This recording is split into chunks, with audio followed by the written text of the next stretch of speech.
live. Gonna do it live. And I'm live. We're gonna do it live. All right. Hello, everyone. Welcome to the live stream.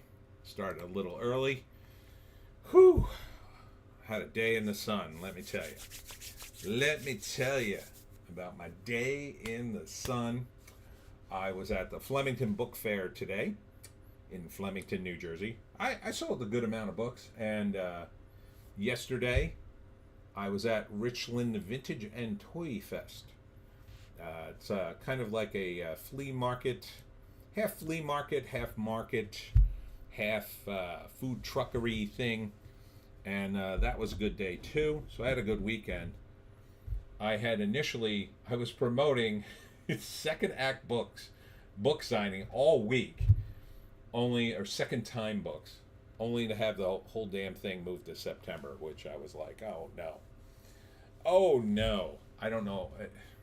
I'm still kicking myself over that. But anyhow, it's Memorial Day weekend, and pretty good weather for Memorial Day. Although it got a little weird today. So I woke up at 5 a.m. It was pouring rain, for like 20 minutes straight. And that was not good. And I thought, oh God, are they going to cancel the book fair today because it's outside? And then it stopped, and then I got up, and it was like nothing. And I checked the weather, and Flemington was clear. And then I went to Flemington. It was a pretty sunny day, pretty nice actually. And but then I came home. Man, another storm hit as I'm driving, about 20 minutes, and then just stopped. So just enough to really soak everything, and then they turned on the sun, and it was just like humid as F. And it's kind of out that way now. I'm kind of waiting for it to cool down to take Joan on the WALK, which she's pretty pissed hasn't happened yet. But I just didn't want to go out there in the sweltering heat. It's bad for her, actually, because she's got tiny little lungs. And, sometimes Joan just decides we're on a walk, and she just decides, I'm done walking. What are you going to do about it, big guy? And I have to pick up Joan and carry her all the way home. Literally carry her all the way home. And it's kind of infuriating. LeMay is here. Hello, LeMay. The worst part is, one time, we have our various routes. We have the long way and the short way, right? And so one day, it's pretty humid, but it's kind of on the bubble, and I'm not sure. And I'm like, Joan, let's go the short way. And Joan was like, no, I want to go the long way. And I'm like, Joan, come on, I don't really feel like going the long way.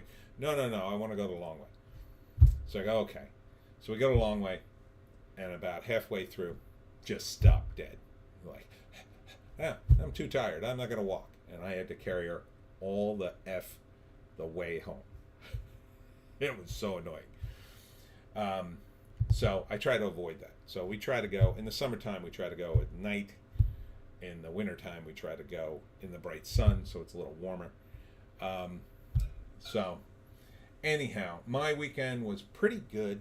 Oh, I also made, before we get started, I also made a good faith attempt to find the grave of Joe Mulliner. And for those of you who don't know, I'll be doing a video on it if I ever get out there. But Joe Mulliner was a bandit, a highwayman during the Revolutionary War in South Jersey. And he would go into a town during a dance with his men. His men would hold everybody hostage. Joe would dance with the prettiest girls, and then they'd rob everybody and leave. So he was like the dapper gentleman bandit of South Jersey. Indy Phantom is here. Furiosa falls victim to an orange cat. Orange cat. Oh, right. Hollywoke is broke us up. Yeah, those box offices are pretty close. I didn't think Garfield would do. I mean, I can't even say that Garfield did that well. I mean, I guess it did pretty well for a kids' movie. But Furiosa is one of the most unnecessary movies they've made yet. It's just so unnecessary. First off, prequel. Bad move. Dumb move. Don't know why you would make a prequel to a Mad Max movie just because you own the IPs. It doesn't make any sense. So it wasn't like anybody watched Fury Road and said, "Man, I really wish I knew the backstory to this." The backstory is Mad Max. The backstory is what's awesome for Mad Max. If you follow the Mad Max trilogy, which was great. Now, Tom Hardy being cast as Mad Max was okay. I mean, he's a great actor. I don't think they really used him in Fury Road very much. I mean, Mad Max was kind of second banana in his own damn movie. Indy Phantom, original Mad Max, under 90 minutes and all practical. Furiosa was a prequel about a character nobody liked. Yeah. Well, I mean, I wouldn't say nobody liked her, but she wasn't like accepted by the audience as, oh, we've got to see more of Furiosa. Like, she was just there, right? So if you had made a sequel, maybe you could have sold us on a sequel starring Charlize Theron as Furiosa again. People might have gone to see that slightly more than this movie. But a prequel? For what? Oh, well, we need to get Chris Hemsworth in the movie. Make up a new character. Make up a new character for Furiosa to fight. If you need it, why are you doing this? And why are you calling it a Mad Max saga when Mad Max isn't even in the effing movie? Indy Phantom, I will watch it free at home while I can break it up into digestible bits. Godspeed, Indy Phantom. Godspeed. Yeah, I just wouldn't even bother to watch it. I have zero interest in Furiosa. I never, as a character, she was just there. I wasn't offended by her, but I didn't think, oh man, she's got a robot arm. Cool. Like, what am I, 6? Indy Phantom. Also, this trend of taking hot actresses and making them look like crap. Yeah, that's been going on a while, and I hate it. Thank you. I hate it, as they say, as the kids say. Furiosa is so unnecessary. Prequels never work, and I've said that many, many times. They've never worked. I cannot think of a single prequel that actually worked. And when I mean worked, I don't mean make money. I mean the Star Wars prequels made money, but that doesn't really count. Like, imagine how much money you would have made in a Star Wars that was good. Right? Like a Star Wars prequel that was good would have made more money. I contend. I contend. You could say, oh, it's a $4 billion franchise. I contend it would be an $8 billion franchise if they had made good prequels. So yeah, it's Indy Phantom. These chicks are smoking on the red carpet and look like dudes in the movies. Yeah. I'll give you an example of my personal experience with this phenomenon. So I was working on this movie, which I wrote, and the idea was the character, I'll say, I don't want to give too much away for various reasons, but there was an actress who plays this character, and the idea is she is a very mousy, wimpy character. Okay? So and this is a horror movie. And it turns out she's actually the murderer. Like, people are getting killed in this house, and it turns out she's actually killing them all. But throughout the entire movie, she's completely helpless and worthless and crying all the time and just really annoying. But at the end of the movie, when it's just down to her and one of the other victims, it's revealed that she's the murderer, and she was behind all the elaborate deaths. And then, at that moment, what's supposed to happen in the screenplay is she drops her mousy persona, takes off her glasses, and takes off her baggy sweater to reveal that she is a smoking hot chick. And then she picks up an axe and tries to kill the protagonist. And that's the climax of the movie, right? So they hired a smoking hot chick for the role. And she was a pretty good actress, by the way. She was really good in the mousy role, and she kept doing this with her glasses, and she played it up to the hilt. And while I was watching the dailies, I thought, oh, this is going to work out. Then they shot the final scene, and they didn't have her take off her sweater. They didn't have her take off, I don't think she took off her glasses. They just forgot. and shot the ending. And so it kind of doesn't work, in my view. So then came the premiere of the movie, and the actress showed up, and she was 10 times more smoking hot, even than in the pictures I'd seen of her. And we all came to the premiere, and everyone went, "Holy crap, who is that?" I go, "That's so-and-so from the movie." And they went, "Huh?" They didn't even know it was her. She was that hot. So yes, this happens. Indie Phantom, prequels don't work for many reasons, and they force a backstory that will have little tension and probably many inconsistencies. Yes. Yes. The only way a prequel could work is that if it's mostly disconnected to what comes after, right? Or, like, so I was talking about this in a video I just did, by the way, on Bitchute and Rumble, Indie Phantom, blah, or is that the crying emoji? Indie Phantom, how do you forget to shoot the smoking hot money shot? There were so many problems on that movie, I think, but that's just my opinion. I can't really talk too much about it. Anyhow, one day I'll write a book. So I was talking about this in a video, and it was like in the Pineys, I'm working on this sort of flashbacky scenes, and I've done that in the Pineys before. So in the Pineys, in what book did I do it in? Book 7. So in book 7, it's called the Paradox Piney, and the Pineys have to kill this devil, but they have to kill him in 5 different time periods because it's like a pentagram. And one of the time periods is the modern day, but one of the other time periods is the 80s.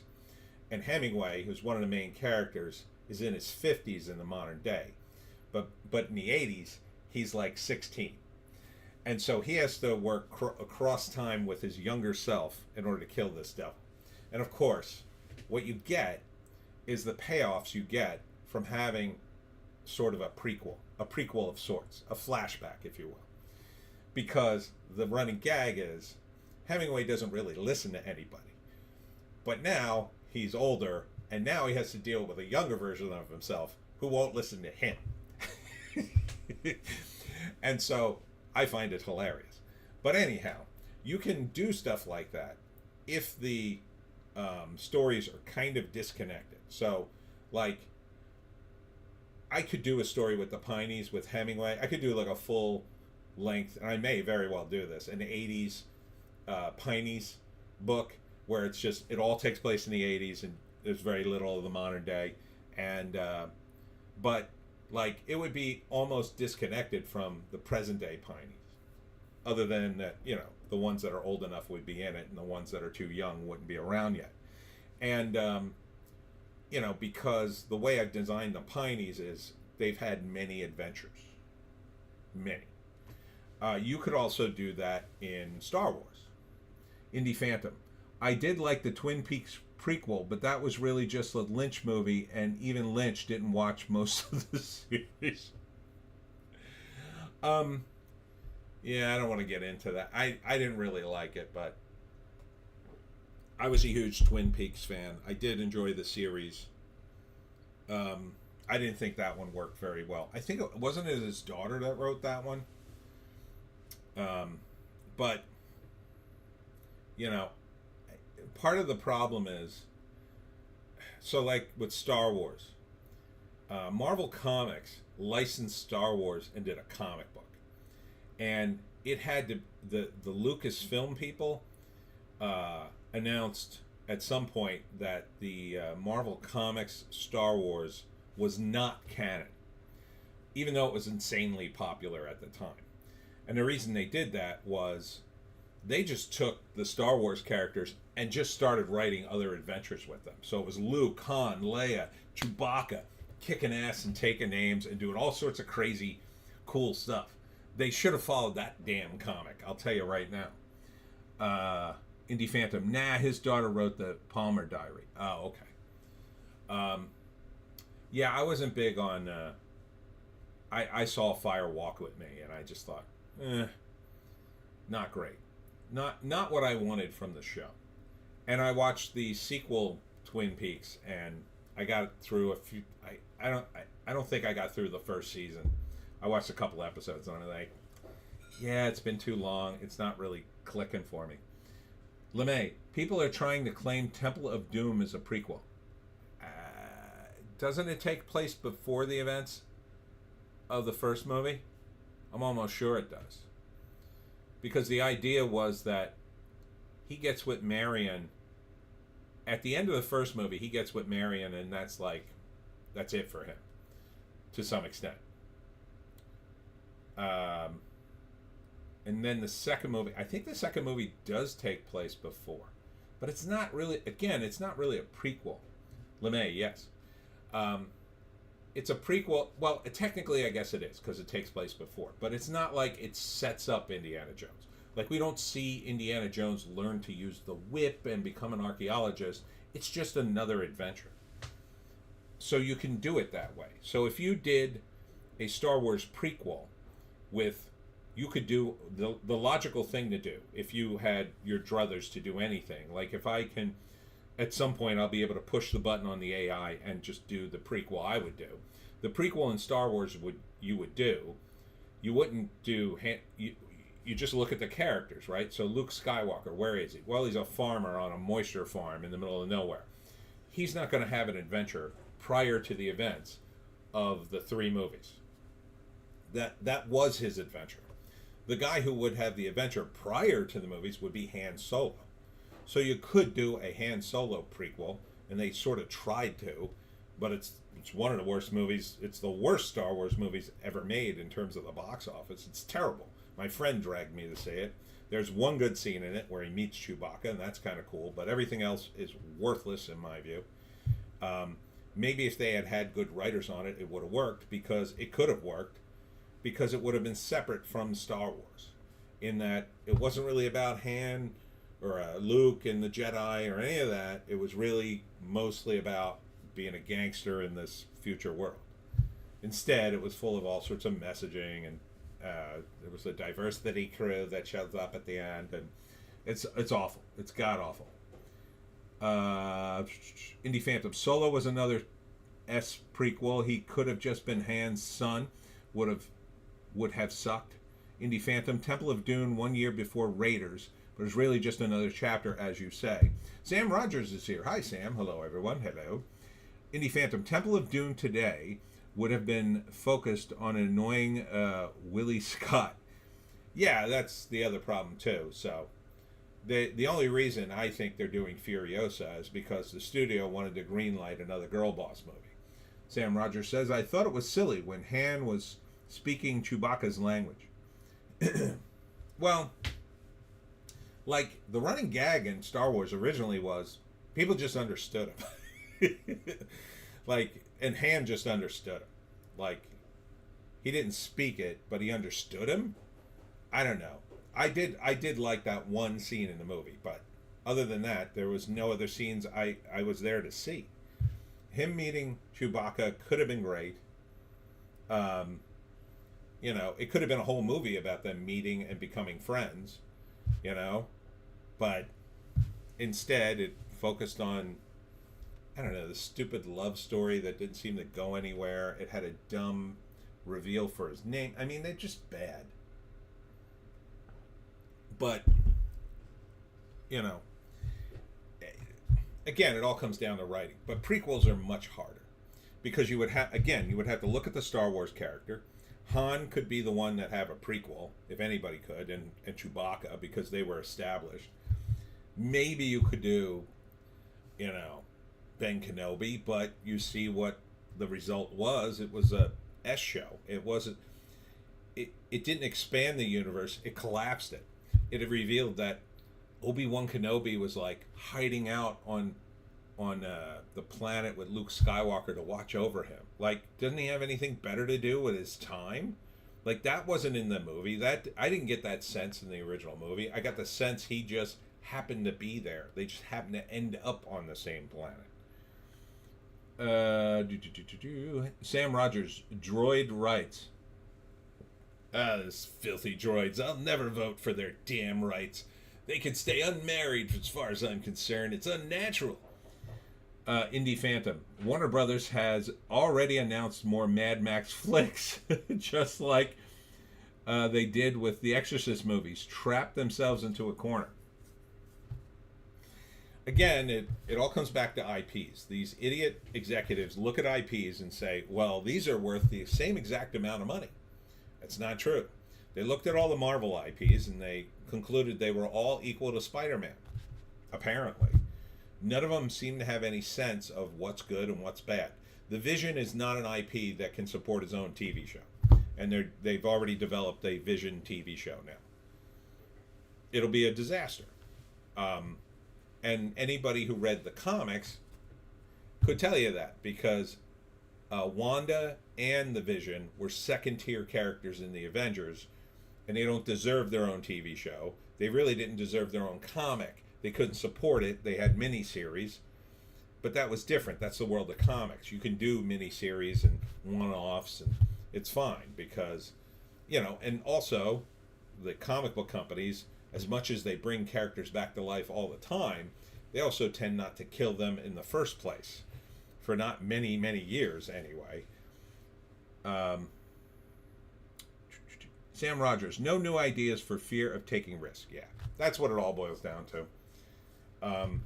And now they've painted themselves into a corner. If they had any kind of intelligence, so imagine you've got all these IPs, right? This is the problem with Sony, with Spider-Man. They've got all these IPs, and they don't recognize that really all they have is Spider-Man. That's all they really have. Maybe you could make a movie about Black Cat. Maybe. I don't even think it would be that good or that popular. They're trying to spin off all these spin-offs. It's not going to work. However, what you could do is you could introduce new characters with Spider-Man, like new superhero characters, right? Now, they wouldn't be from the comics. They would be totally new if you had a guy with the creative chops to do it.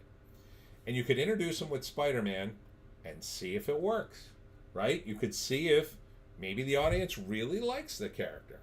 Maybe. And you don't have to put him like full front in the movie. He could be like Spider-Man's sidekick. That's happened in previous movies or in previous comics. Don the Second is here. Sups, Tony. Sup, Don. So you could develop a sidekick for Spider-Man. And I don't mean a Spider-Man related character. I mean a completely new character. Indie Phantom, female girl boss is a fail. Yep. And just, something totally out there. So totally new. Now, maybe it goes over, maybe it doesn't. But if it does go over, then you could spin it off into its own movie. And guess what? You own that character. Sony would actually own it. And you could say, well, we spun this off of Spider-Man. He was trained by Spider-Man or whatever. You could have, an entire world and Spider-Man's in it. And you could use Spider-Man to prop it up. That's what Marvel Comics did with most of their runs. When Marvel Comics, the running gag in Marvel was Spider-Man always appears in issue 6, I think it was. There's always a Spider-Man appearance because the moment the sales start going down, you put Spider-Man in it and they go right back up again. So if Marvel launched anything, Spider-Man would show up. Hey, gang! So this is what you could do with the movies. If you want to spend $200 million on it, sure. But really, that's not the movie business. That's the comic business. LeMay, hopefully someone won't make another Harley Quinn. I would hope, but it's bad. What they really ought to do, if you're going to work the movie business, is you should take that $200 million you keep blowing on these giant tentpole movies, and you should make 10 horror movies. Low budget horror movies, not even low budget, 20 million's pretty decent. Make 10 horror movies, or make 7 horror movies and 3 rom-coms. And when you take that $200 million and you make movies like that, you can make money. Because the movies don't have to make that much money. In fact, you should probably make them for about $5 to $6 million. And there are plenty of movies that have come out that are $5 or $6 million. They get wide distribution and they do okay. So if you make $30 million on a $5 million movie, you're doing pretty good. That's a pretty good return. Even with the advertising, you're getting like double your money back. So if you take the $200 million you would have spent on one movie and you split it into 40 movies and you have all this product, some of it's going to be a raging hit. If you lose money on one of those products, who cares? There's only $5 million. In the world of movies, that's not a big deal. And you'll probably make $2 or $3 million, so you're not going to lose it all anyway. So you put out 40 movies as opposed to one. These guys have centralized making movies because they're addicted to making $1 billion. It looks good on paper, but it's not realistic. Sam Rogers, I think it was Batman Brave and the Bold. Batman was always teamed up with someone else. That was true. They did it with Batman as well. But they used to do it with Spider-Man too. I think it was called Marvel Team Up. Sam Rogers, similar to your Spider-Man idea. Yeah. I think it was called Marvel Team Up. And I don't know if Sony has those rights. They probably don't, but there were a bunch of other characters. Most of them were introduced with Spider-Man. So I think there was the Tarantula, and there was a guy he wasn't Captain America, but he had a similar deal, but he was kind of a hippie, and there's a few others. They're trying to take, I don't know what they got in the catalog, but they've got a bunch of villains. Now Venom they've done okay with, I guess, but Venom is the exception rather than the rule. And really, he's just evil Spider-Man. And they haven't even done Spider-Man versus Venom yet. They're really beating a dead horse with that. Indie Phantom, I still think the next Superman will seriously underperform.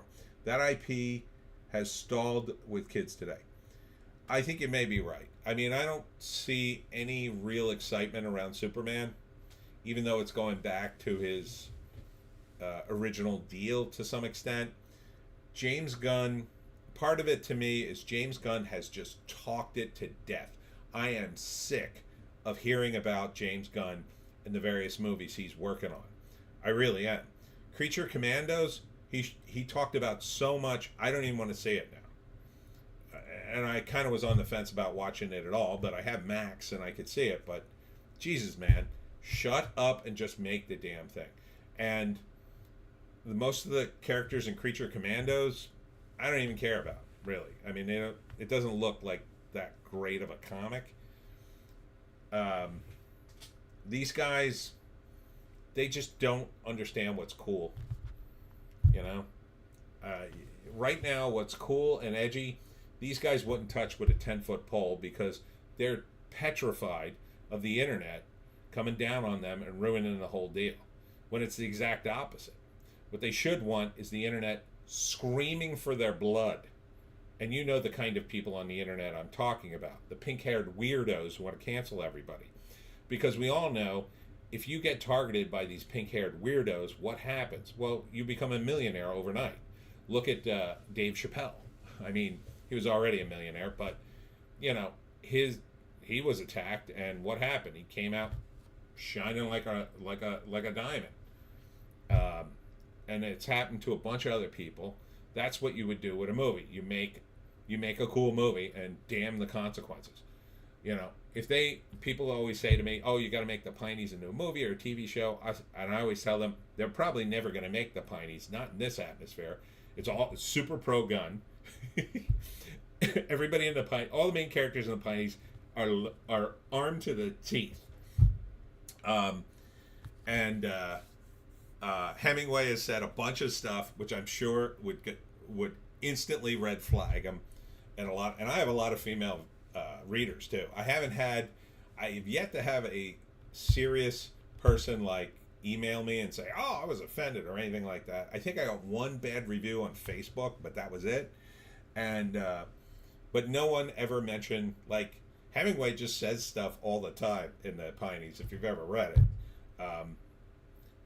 There's a scene in book 9 where Lewis has to disguise the Pineys using his witch boy powers, but he's not very good at it. So he uses the comic book store has some posters about this team of Supergirls, and the only way they can infiltrate this building full of witches is to all look like girls. So Lewis uses the poster as a model, and he uses the spell to make them all look like hot women.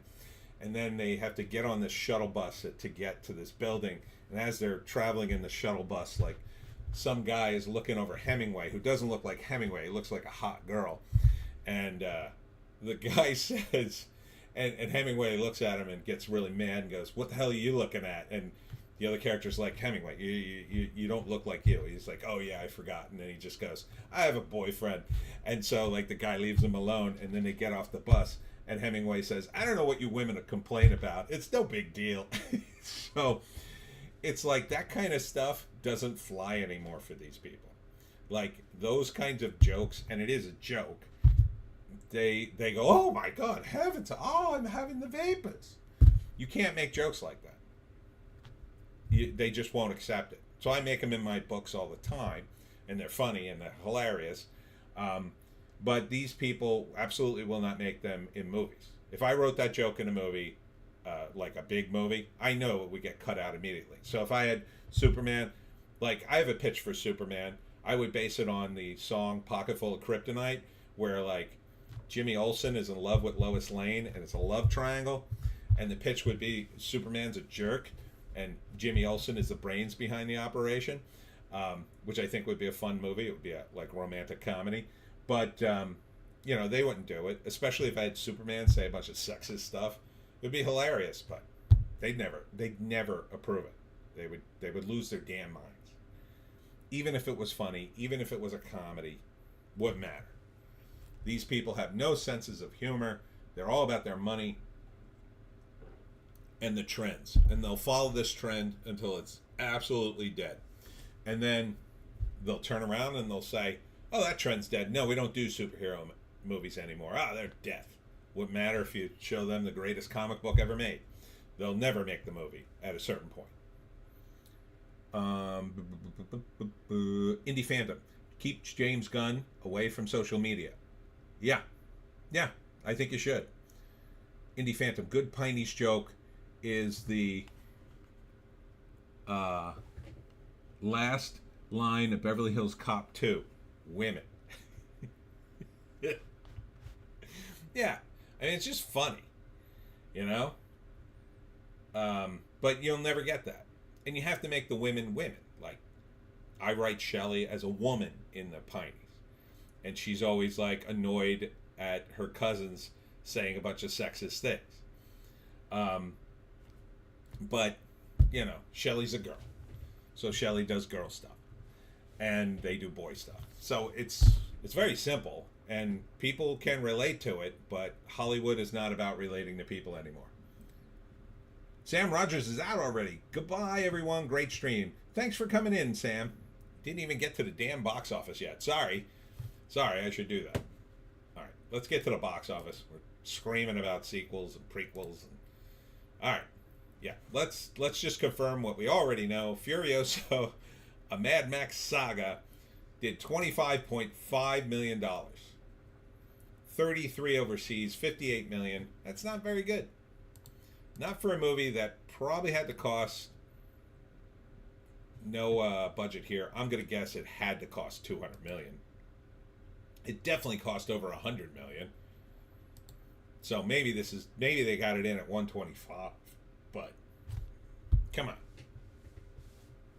At 125, I mean, they're saying this thing has to make 500 million to break even. I would say it's probably lower than that, but you're at 58 million for the weekend of Memorial Day. You got one more day, so you could probably drop another 30 on top of that. Maybe it does 80 between domestic and gross, because it's going to do another 10 domestically, and maybe it does another 20 over the seas ish.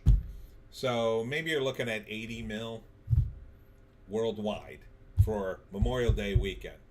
Next weekend is going to be a big drop off. Probably really big. Now, some people have said the movie's pretty decent. It's gotten glowing reviews on Rotten Tomatoes. But as always, I don't give an F about Rotten Tomatoes because it once rated Drag Me to Hell at 95%. If you've ever seen Drag Me to Hell, and I love Sam Raimi, but Drag Me to Hell is not a 95% movie by any stretch. Furiosa opened with less than the Fall Guy and Mean Girls remake. So there you go. And Fall Guy's dropping like a stone. It hasn't even cracked 80 mil domestically. So Furiosa, maybe it gets a bump tomorrow. Maybe you can add an extra 10 mil to it over the Fall Guy, but it's underperforming, so nobody wants this. The bottom line is nobody wants it. Mel Gibson's still alive. Mel Gibson's still doing action movies. Mel Gibson could 100% play Mad Max today. And he could play old Mad Max, and he could do his final thing and, you know, go off into the sunset or be killed and have his son take over or whatever. Now, if you did something like that and you passed the torch, maybe you could make it work. Or Mad Max retires with a bunch of bikini girls. I don't know. But I know what doesn't work. A prequel with a girl boss. So, it's not going to work. It's not going to make $300 million. Let's see. Let's say it makes $80 million this weekend. Next weekend, I'm talking worldwide gross. Maybe it does. Let's be generous and says it does 40. So we're at 120. Then it does another 20. Then we're at 140.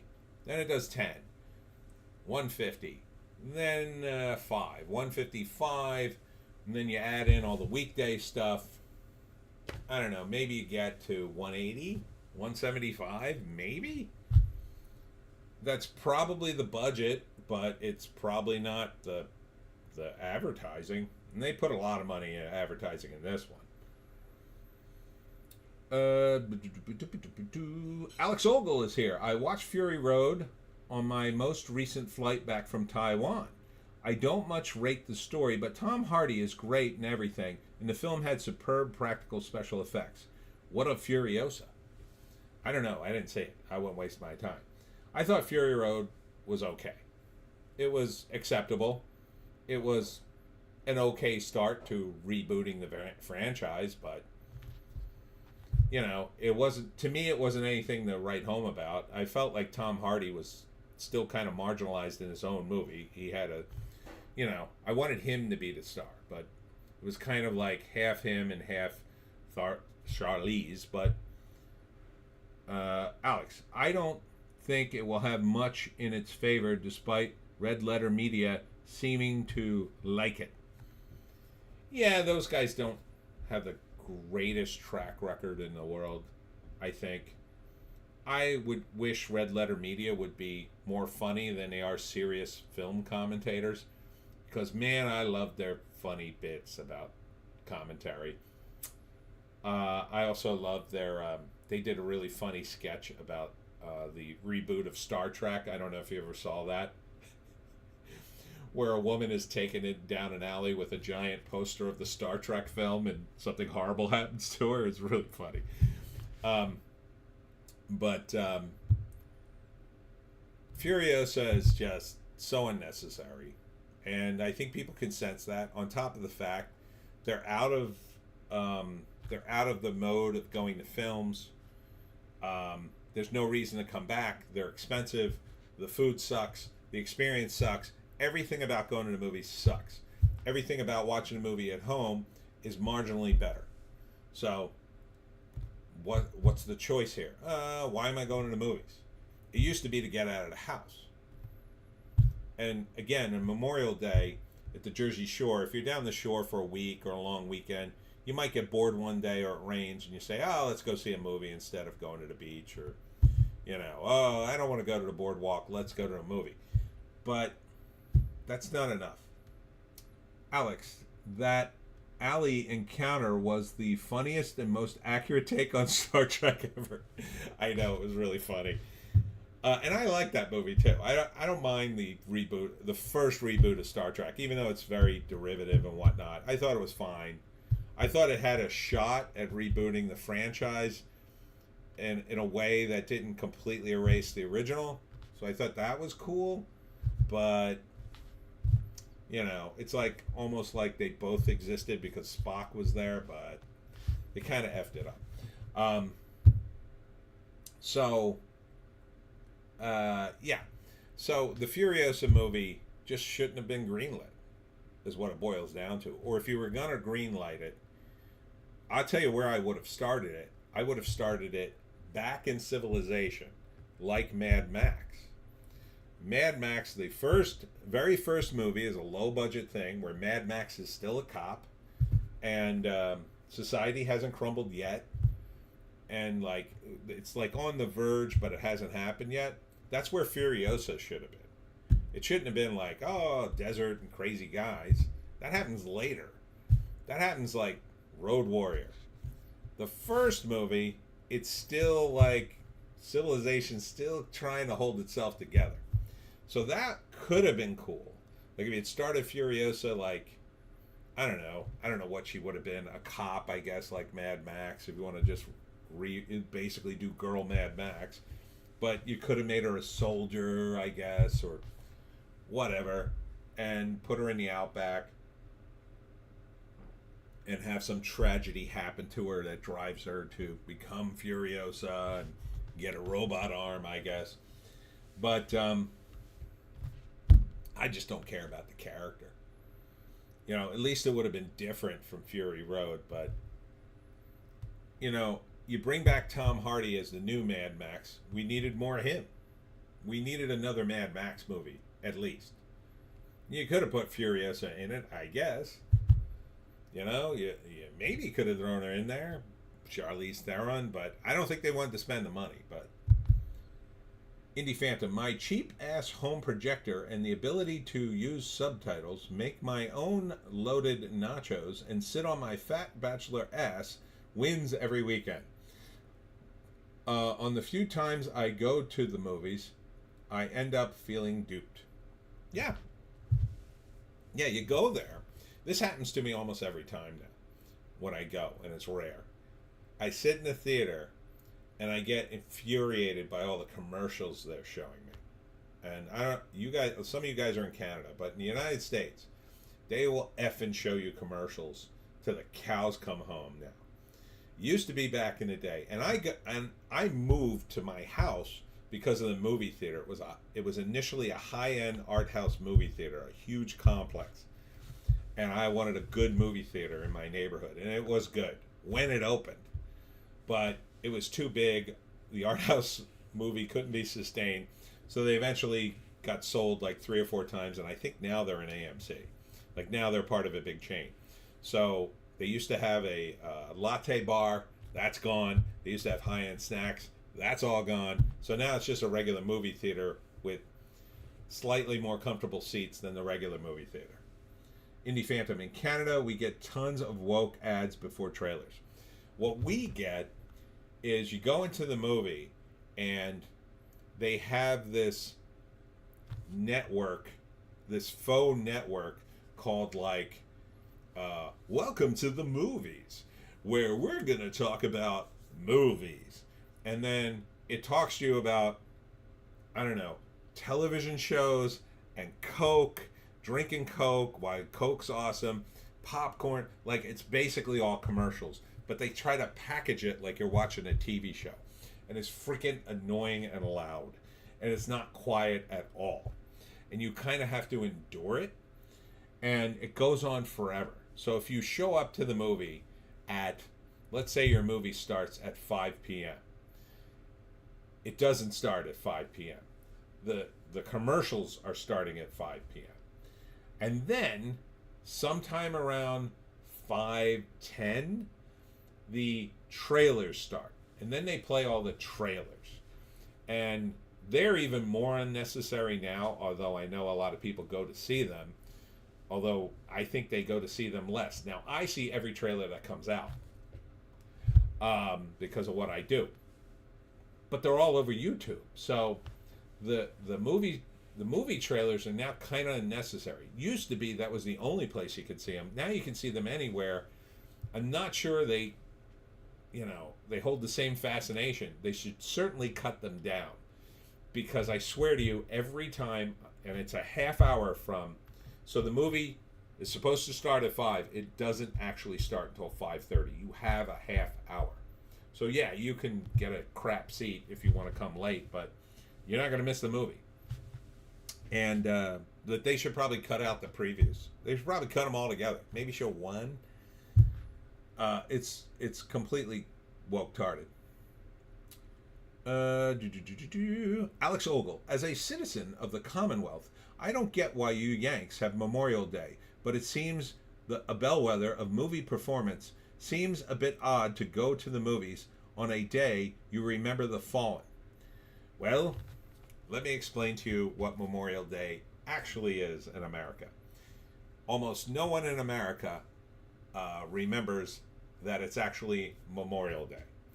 The only people who tend to remember that are the people who are either in the military or have military families or unfortunately have someone who's died in the military.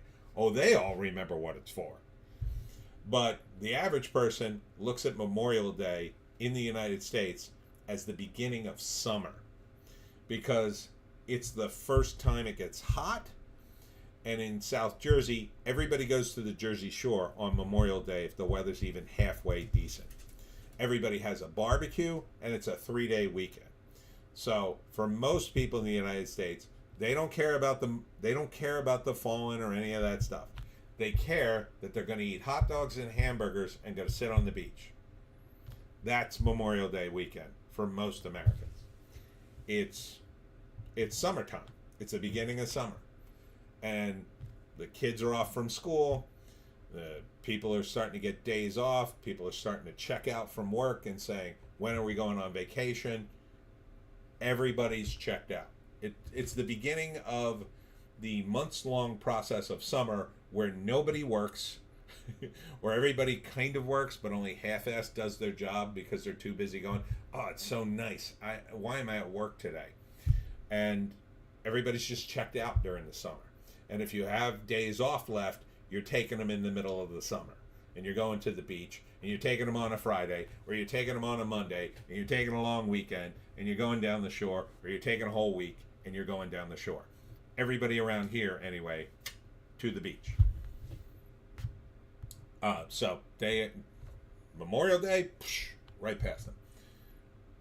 Alex Ogle at Indie Phantom. You're a Canadian? It's tunes, not tons. Indie Phantom. Ha ha ha. Yeah, you're right, Alex. I prefer tons, though. Now I want a hot dog. Excuse me.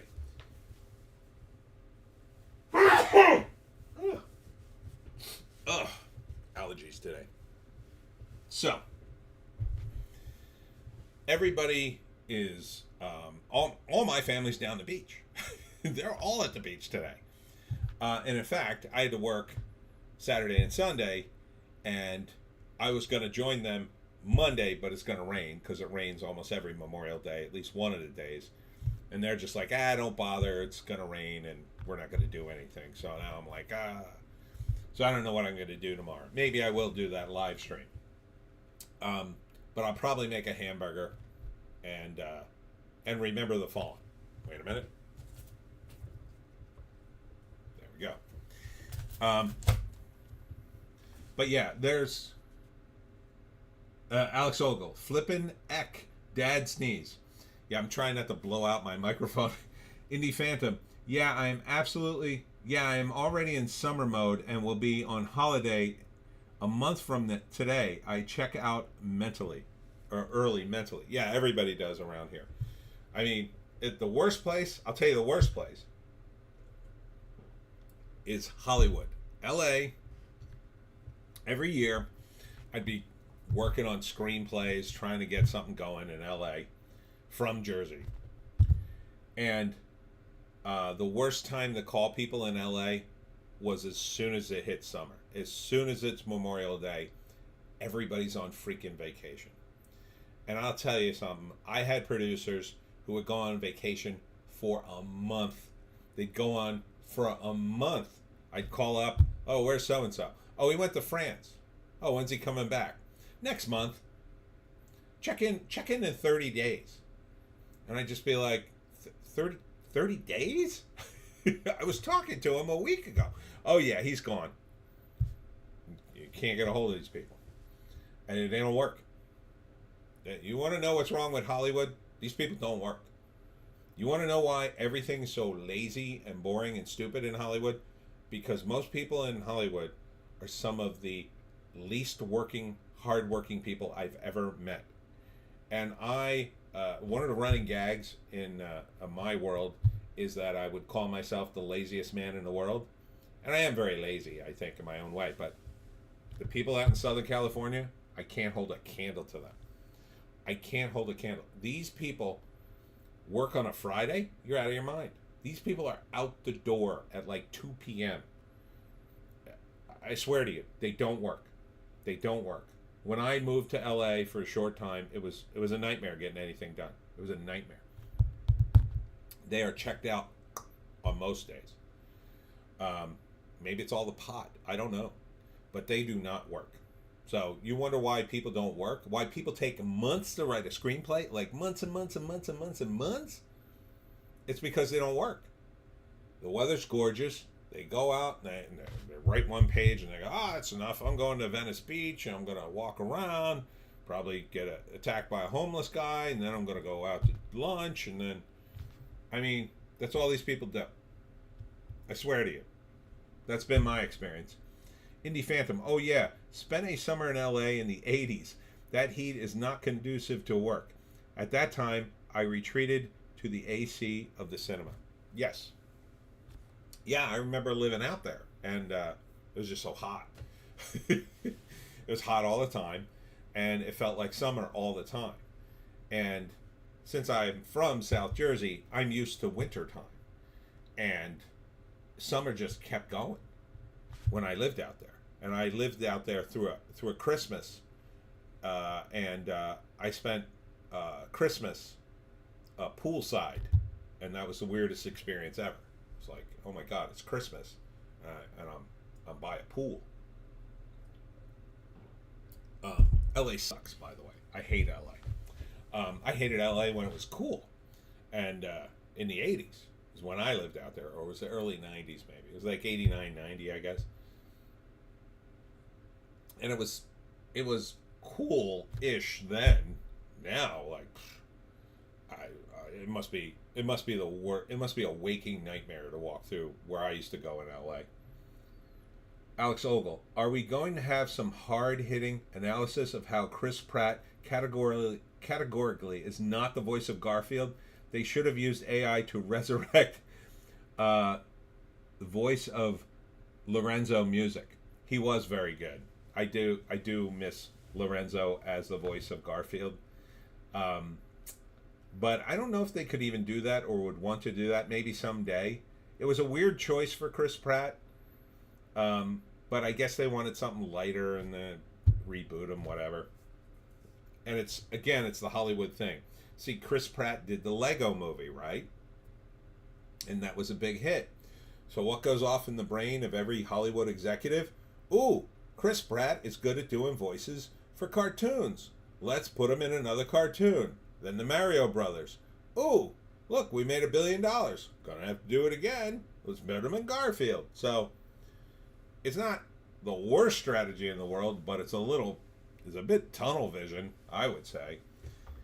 Indie Phantom, ladies in LA by the sea. Yes, they're hot. I will say that for LA. The one thing I loved about LA, each chick is hotter than the next. The genetics in LA for women is off the charts.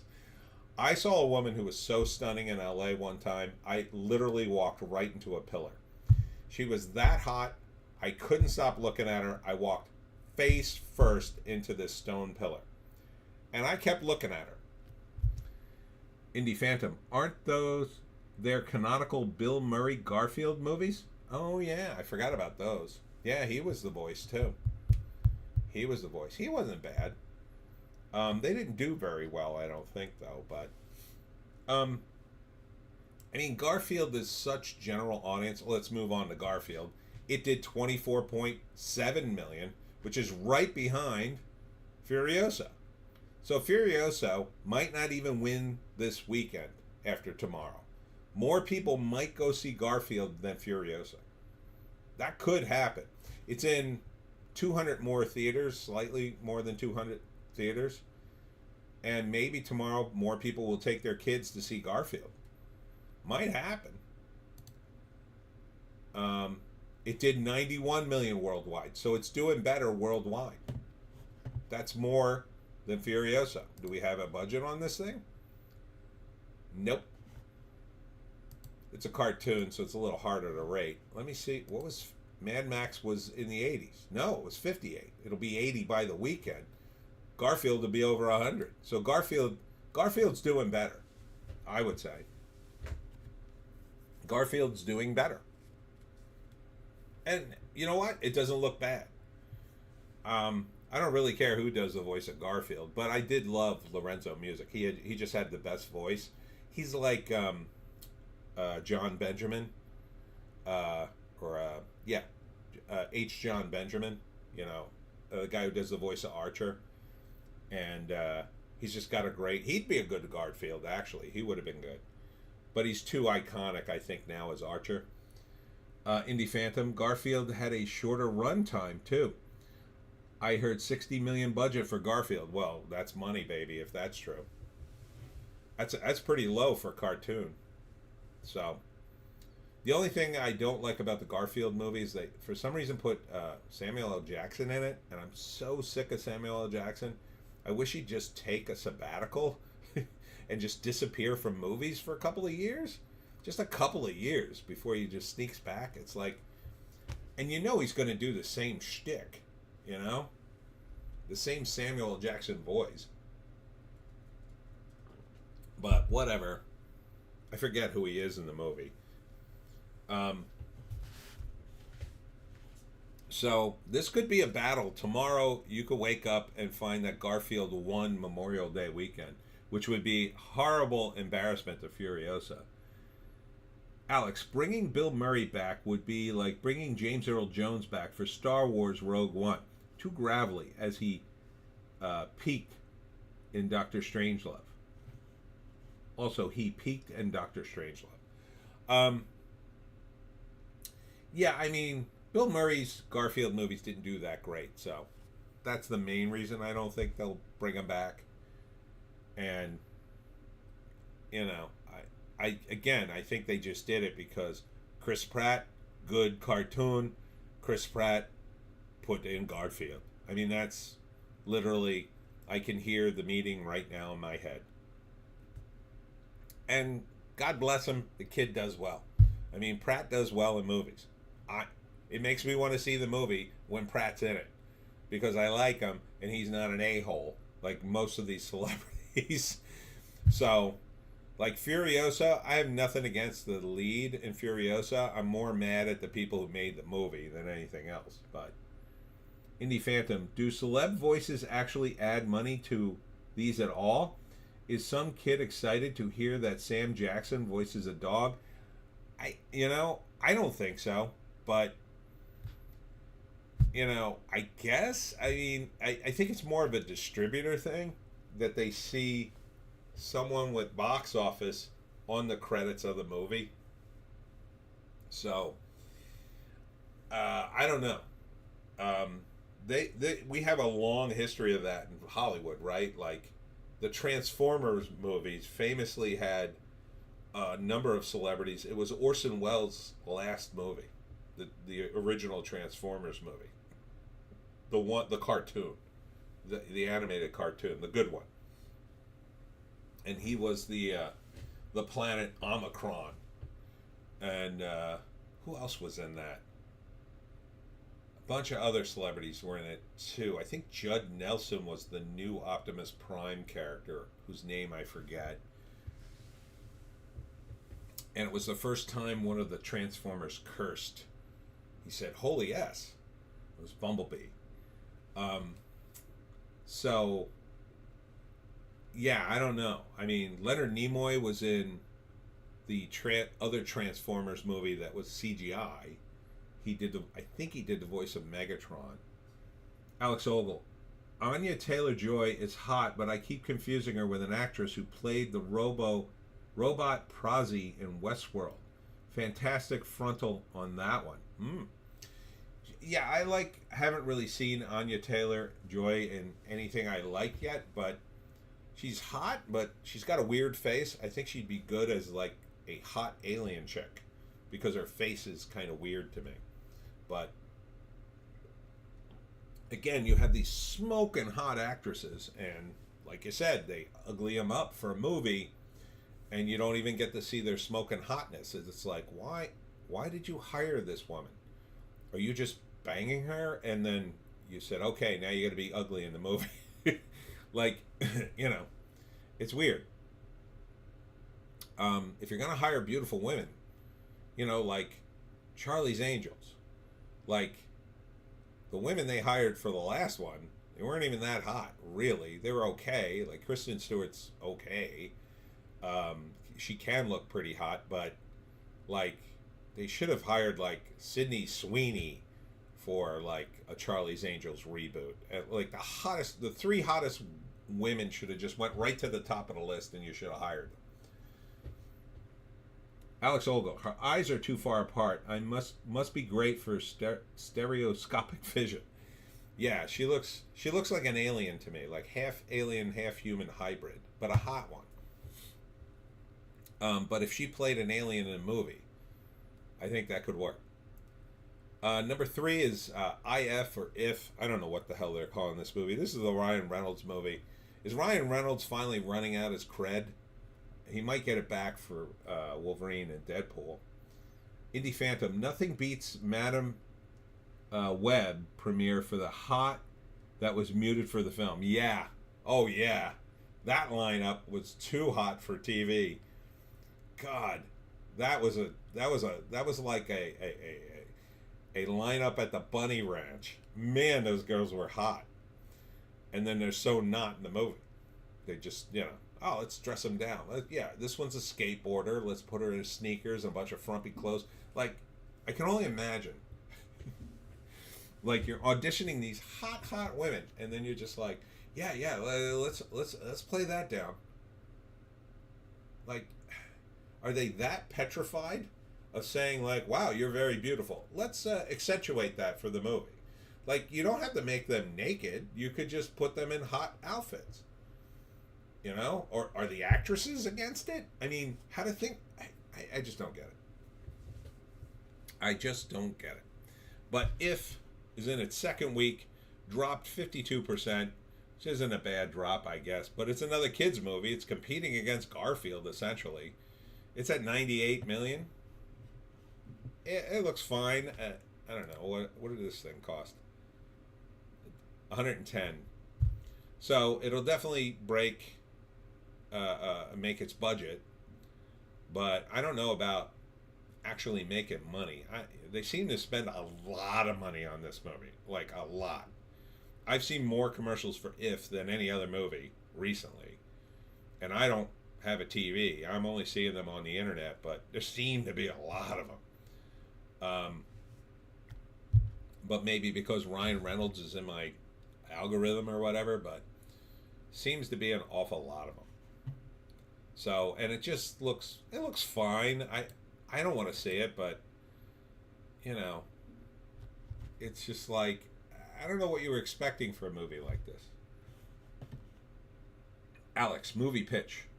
Charlie's Angels with Sydney Sweeney starring in all 3 roles, plus close-ups and bikinis. Love it. Let me see a draft on my desk by Thursday. What are we gonna do, Sydney? I don't know, Sydney 2, but we're gonna have to think of something. Let's ask Sydney 3. They're all named Sydney, 1, 2, and 3. Oh, that would be amazing. I'd pay to see that. I'll buy that for $1. Number 4 is Kingdom of the Planet of the Apes. I mean, we're in our 3rd week. It continues to do well, and I hate it. I really just hate this franchise at this point because I'm so sick of it, and it's basically made its money. It had a $160 million budget. It's at 294. that should coast the money. It should coast the money. But I wish they'd stop making these. I'm just so sick of them. And yeah, the original one's great with Charlton Heston. I kind of like the second one only because there's a couple of elements in there that are kind of cool, but it's nothing compared to the first one. Like, the first one's just awesome. But for some reason, people really love this concept. I don't quite get it.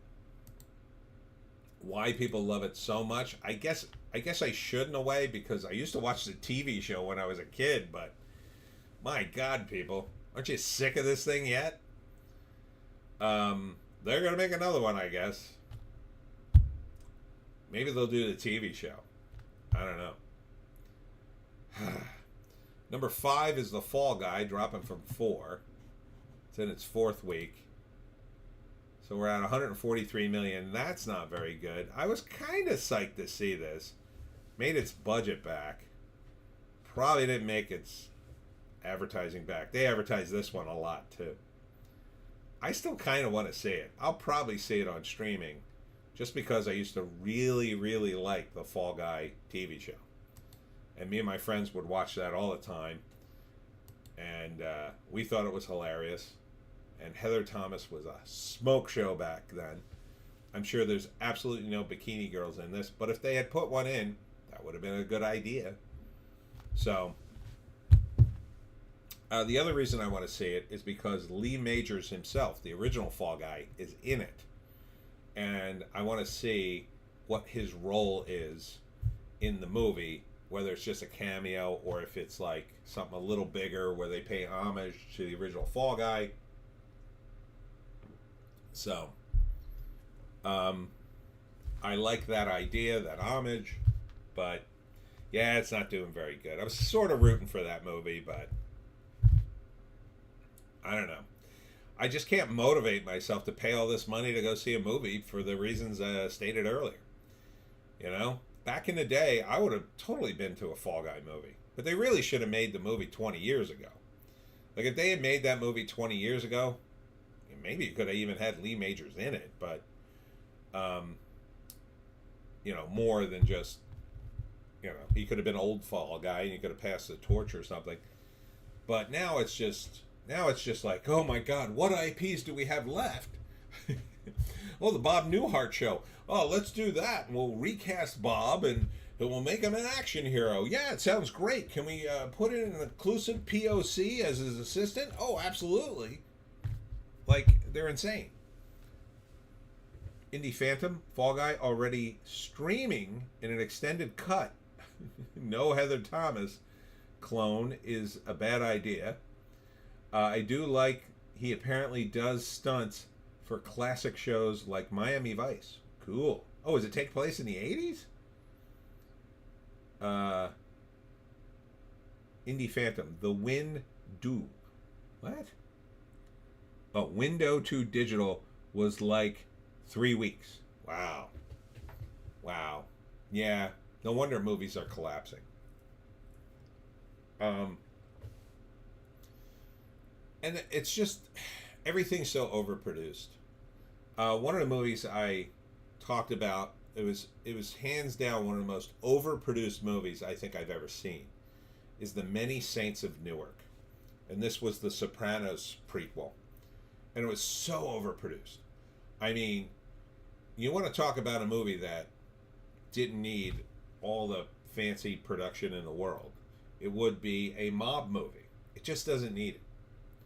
Instead, they recreated whole scenes from the early 60s that nobody who watched The Sopranos, aside from a handful of fans, would have even remembered. I don't know why they did it. It was ostentatious beyond belief, and it was just boring. And I hated it. I absolutely hated The Many Saints of Newark. And I love mob movies. I did like Ray Liotta's scenes, and that's about it. But he's in it for a very short window of time, if you've seen the movie. But I suspect Fall Guy is overproduced. I mean, really, all these movies are kind of overproduced. Indie Phantom, another horrible prequel. The Sopranos. Yeah. Yeah, The Sopranos, to me, was an example of a TV show that was ruined by its own success. And it became so popular between the actors wanting to do stuff, the one actress dying, which was tragic, but it really ruined the show. They should have recast her. And everybody just sort of piling on. It just like the show was ruined by it. The first couple of seasons are amazing, and then the show just gets ruined. It just gets ruined, in my view. Same thing with the X-Files. It goes about, I forget how many seasons are good, maybe like three or four, and then it just gets caught up in too much plot. It gets way too heavy and convoluted, and it's just like, what happened to Tales from the Crypt in a modern day with the FBI, which is what I wanted to see. Like, they just forget themselves, and they just ruin it. So, they tried to make this big ostentatious prequel for The Sopranos, trying to set up James Gandolfini's son as young Tony Soprano. And he wasn't the worst actor in the world, but, he wasn't his dad, and they didn't really give him much to do. He was barely in the damn movie. Indie Phantom marketing is also just terrible, and I partly blame wokeness and lameness. Yeah, that's always a factor these days. I mean, again, if you had some of the talent that wasn't DEI, but the DEI has infiltrated at so many levels. The rot is just so deep. It's ruining these movies in ways that we can't even see. Because you got to imagine, man, I shouldn't have touched my eye. I put on suntan lotion, and every time I touch my eye, I burn my eye. But man, my eye's so itchy. Oh, there we go. That's better. Alex, they should have had Scully in a bikini. Mulder could just hold the lights. Starbang is here. Enough with the derivative content already. Yeah.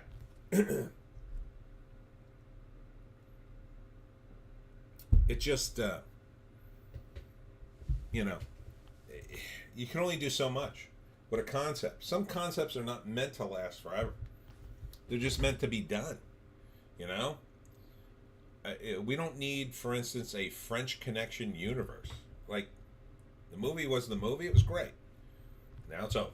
They did a sequel. I think they only did one sequel, and that was it. Alex at Storebang. That's Hollywood, baby. One of my favorite movies is the Marathon Man. It's a great movie. Dustin Hoffman, Roy Scheider, Laurence Olivier. And it's a freaking great movie. But you don't want to do a sequel to that movie. It ends. And it ends great on every level. And you just don't want to do a sequel to it. You just wouldn't. You wouldn't want to do an extended universe with the Marathon Man. It's over. It's over. The story is over. When a character has its emotional sort of finish, it's over. If you do a story where Batman avenges his parents, Batman would be over. You couldn't do another Batman story. It would be over. Storebang. Dang. Pencil pushing suits. Indie Phantom. Wait, now I want a French Connection universe. More than a Marvel universe anyway. Yeah, where they're dropping N-bombs left and right. They edited that out, by the way. Somebody did. There was some sort of deal where they were editing the French Connection. They were editing out the racism from like the 70s. Yeah, you just, universes are, you can design them. I mean, I designed the Pineys universe. I knew I wanted to do many books. So I did things to lay the groundwork so there would be lots of room to move around. And that's what you do. But if you don't lay that groundwork, like in John Wick, and you imply there's a bigger universe, but you don't really lay the groundwork, well, you start to stretch the credibility of this elaborate universe you keep exposing. And on the one hand, it's great that John Wick movies, I guess, hold up on their own. But on the other hand, it's like, how many John Wick movies are you going to do? Alex Ogle, I had to buy a copy of the Dam Busters before they removed the dog. I had to buy a copy of the Dam Busters before they removed the dog. I don't know what you're talking about. Did I just have a stroke? Did I read that correctly? What is Dam Busters? Dam Busters, and why did they remove the dog? Totally lost. Anyhow, I know you're going to explain that in another tweet in a minute. Number 6, dropping from 3, The Strangers. So The Strangers is dropping like a hot rock as compared to, I don't know, some of these other movies. I mean, Fall Guy didn't drop as fast, so that's interesting. It's a horror movie. I think it. How much money did it make? I think it already made its money back.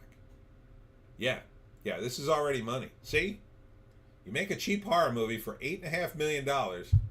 It makes $22 million worldwide. Money, and $8.5 million is more than enough to make a movie.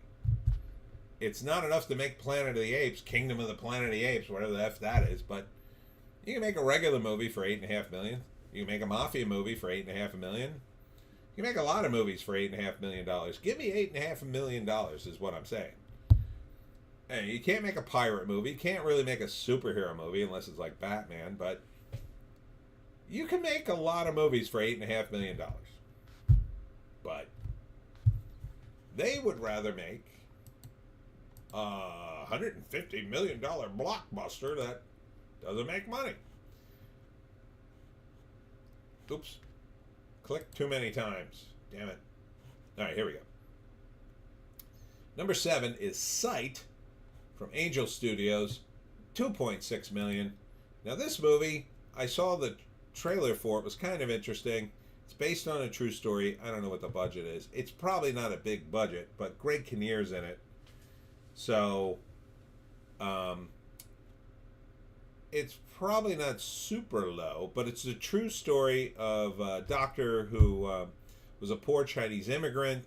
He defies all odds to become a world-renowned eye surgeon in the United States. It's a pretty inspiring story, I think. But it's not the kind of movie that's going to do big money, but Angel Studios does these kind of inspiring movies. It looked kind of cool. I like the subject matter. Will it be an interesting movie? I think it'll be okay. It'll be kind of like an A&E movie kind of thing. But $2.6 million. Alex Ogle. In the movie, there's a sad scene where the dog is run over and killed before the Dam Busters raid over Germany. The pilot in the squadron comes outside to call the dog by name. Oh, it's the N-word. Oh, right. Okay. That's a movie called Dam Busters? Okay. That was the name of his dog? Harsh, man. That's a weird way to name your dog. The movie is about Operation Chestis, where they used a bouncing bomb. Oh, I read about that, to blow several dams and delay industrial activity. Yeah. So they had these bombs in World War II. I think I could say that on YouTube. And what the idea was, they would skip across the water, right? So they would drop them like the moment they would come towards the dam, but they would drop them before the dam, so they would bounce across the water like a skipping stone, and then into the dam. Yeah, it was very clever. Yeah, I think the History Channel did something on that, and I watched it. That's kind of cool. Number 8 was the Challengers, dropping from 5. This is, of course, Zendaya getting railed by 2 dudes. That's what the movie is. 81 million. If you'd like to see Zendaya get railed by two dudes. I think they're trying to make thruples a thing. I don't know. I wanted to see this movie fail. It only cost 55 million. I'm surprised it cost that much, but it's made 81 million worldwide. It's probably not really money, but it's not a total dud. I don't think they're going to make a sequel to it. I sure as hell hope not. I don't know. I don't know why it was necessary at all, but who knows? Number 9 in its second week. This is more of an art house movie because it didn't get wide distribution. It's only in 590 theaters after being in like 12 theaters last week. It's called Babes, and this is a feminist comedy starring Elena Glazer about a single mom who gets knocked up on a one-night stand. 1.2 million. So if you'd like to see that, God help you. Number 10 is Back to Black. This is a second week movie, dropping from 6 to 10. I would Indie Phantom. I would like to play Zendaya one-on-one, so to speak. Back to Black is the Amy Winehouse biopic. It is not doing well. Dropping like a stone. Dropped 63%. That is bad. That is very bad. And not making a lot of money here. 4.8 million domestically. Overseas it made a little more, so it's only made 30 million bucks, but what did it cost? We don't know. I don't think it cost a tremendous amount of money to make this thing, but depends on who owned the music or whatever. It only made $1 million this week, and it's I think it'll be at the bottom by next week. Indie Phantom Babes fooled you. These are not the babes you asked for. That is right. That is right. This is not Sydney Sweeney Babes. This is feminist doing feminist comedy. I'm a single mother in a wacky world. I had lots of sex. Sounds hilarious. Sounds hilarious. When your kid's growing up and he's not doing as well in school, it'll be hilarious. From 7 to 11, Tarot. It's a horror movie from Sony. I believe this already made its money back. It's in its fourth week. Made 37 million worldwide. Only cost 8 million. Yep, that's money. Money in the bank. Now, this movie doesn't even look good. In terms of horror movie, I just thought, but still made money. So what would you rather make? $8 million. $8 million seems about the magic number here these days. Probably inflation. So, take the budget of any movie. Something that cost about $80 million. Instead, you make 10 horror movies. It's money in the bank, baby. You make 3 times your money back. Instead of struggling with one movie, you make 8 or 10 movies at $8 million apiece. You do triple your money on each one at minimum. You're going to take that 80 million, turn it into 240 million. It's money in the bank. This is what studios used to do. They used to do broad movies. Now, horror is not broad, but you can sell it overseas. They used to do rom-coms and, movies the whole family could see. Where are those movies? Not many of them out. Godzilla vs. Kong, Godzilla X Kong, Godzilla times Kong, The New Empire, dropping from 8 to 12. I think this movie did okay. It's in its 9th week. It's on its way out. So they're going to make a sequel, but I think they're getting a new director. Indie Phantom Terra, Ouija. We need a horror movie flick based on Operation Board Game. Yes, we do. Yes, we do. Operation. It's not just a game anymore. Number 12, or number 13, dropping from 12. I Saw the TV Glow. This is an art house movie in its 4th week. I don't. 2.6 million. Probably not money. Don't know what the budget is. Usually when they don't show the budget, you can pretty much guess, like, yeah, they didn't make their money back. At 14, Ghostbusters Frozen Empire, 370K, finally going out of theaters in the 10th week. 199 million. It's probably going to break 200 million, but that's not great. I mean, it's just basically breaking even. They spent a lot of money to advertise this. They spent a lot of money. Sad. It's sad. It should have been a great movie, and it just looks meh. They tried. I'll give them that. They at least, damn it, keep hitting the button too many times. They at least tried to do something cool with it. They tried to draw from the cartoon, which was probably a good move. Although, God forbid you do something original. But at least they were drawing from the source material. That was good. But number 15, Civil War. In its 7th week, finally this movie's going out at 105. And sadly, this made money. Not much, but some. I don't think they're going to make a sequel. They'll make another movie like that, but they're not going to make a sequel. Unsung Hero for Lionsgate did pretty good. Overall, I'm trying not to sneeze so bad. Overall, it did pretty good. It's in its 5th week, 287 million. It made 19 million. It only cost 6. I remember that from last week.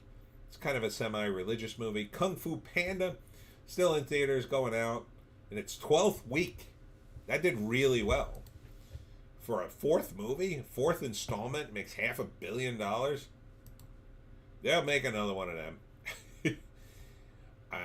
At this point, I don't know where the story is at all. Evil does not exist. And neither does the box office by the looks of it. Let's see. Yeah, it barely made 1.5 million. All right. Art house movie Wildcat, another art house movie. Also in its 4th week.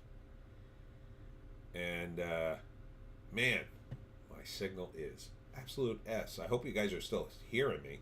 Yeah, Wildcat didn't do well. $384,000 total. Brutal. Guessing it cost more than that to shoot. Abigail, thought this movie would do great. 40 mil doesn't sound like money to me. Even, well, it had a budget of 28 million. So maybe, I don't know, they seem to advertise it a lot, but maybe they didn't spend that much money on advertising. I still kind of want to see that too. Ministry of Ungentlemanly Warfare, there is no way this movie made money. 23 million, that's a flop. This movie had to cost $100 million, I think. And I think 100% of the blame just about is probably on the shoulders of Alan Richson, who opened his big yap about his politics right before this movie came out. I think it was a dumb move. He should have shut up, and I think it hurt the movie. But that's just my opinion.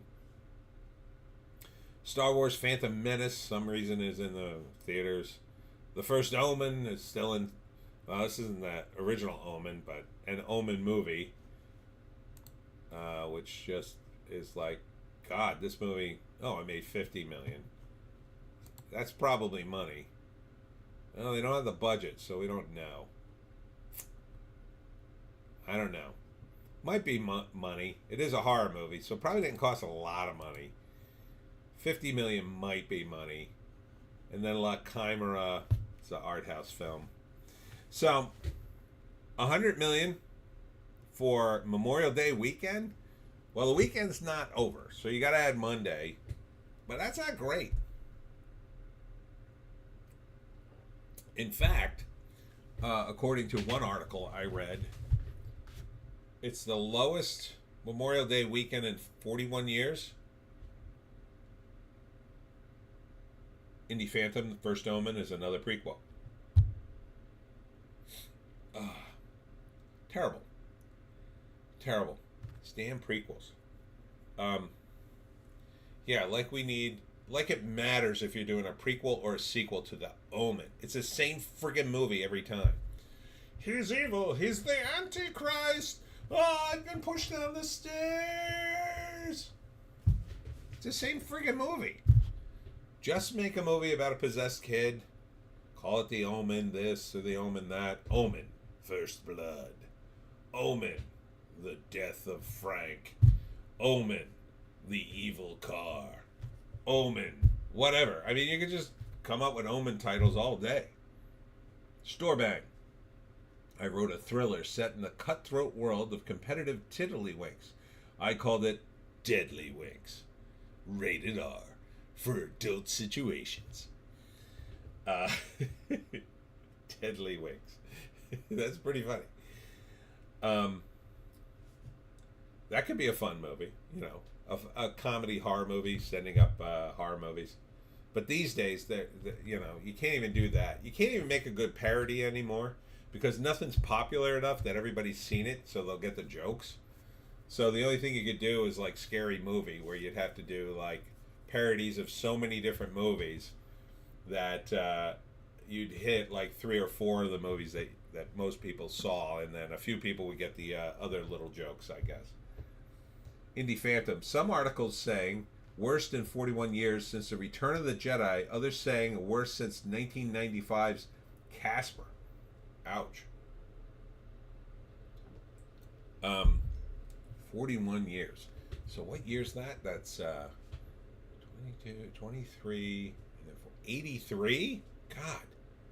Oh, right. That's Return of the Jedi, 83. Indie Phantom for Memorial Day weekend. That's incredible. It's bad. But, you know, there's so many problems. Like, even if you fix the theater experience, you know, those movies to me aren't worth going to see. So, even if you fix the movie experience, unless you drop the movies back to $5, I wouldn't go see them. You'd have to lower the price, make the experience much better, and then maybe. But if the movies were good, like the one time I wanted to see a movie, like I got psyched to see a movie, was I liked the trailer for The Batman with Robert Pattinson. And I was psyched to go see it. And I went to the movie theater and they were charging an extra $1 for The Batman. And I got so pissed off I left. I said, F you, I'm going to watch this thing for free when it comes out on Max, which is what I did. I'm not paying an extra $1. It's ridiculous. If anything, they should have cut them. They should cut it. They should take one of their movies, like Superman. Superman would be perfect, by the way, for this. Because everybody is, like you say, they're a little sick of Superman. We're all sick of James Gunn, I think. Now, you come out with Superman and say, Superman's going to be $5. Oh my God, everybody would say it. Literally everybody would say it. What would that do to the box office? I'm not sure. You know, you could brag about the ticket sales then, and then you could start a price war with some of the other studios. But the important thing would be you would get all these people sucked into the new DCU, which is what they want. And then when the next movie comes out, people are going to go, well, I'm going to go see the next movie, even if you didn't lower the price for the next movie. John Adams. Hello, John. I must be out of the loop. Spider-Man has never interested me in a superhero character. Well, he is probably the most popular character in comics. Definitely the most popular Marvel character. Hold on one sec. I have to blow my nose. I'm sorry. My allergies are killing me all of a sudden. Ugh. Oh, boy. Oh, look who I found. It's Little Joan. There she is. So it all worked out. Indie Phantom. Zoe Kravitz looked hot as Catwoman, but they wokeified her ass. Yes. Yeah, I didn't like that. But she wasn't in it that much, so I was kind of okay with it. I loved... the thing I liked about the Batman movie was that they made so many references to all his crazy gadgets, and they may have used the venom in it, but it was very subtle. John Adams, sorry, I'm behind on the stream and catching up. Oh, sorry. That's okay. That's okay. You can mention stuff. Indie Phantom, Tony is allergic to Hollywoke Office. Yeah, I'd be dead if that were the case.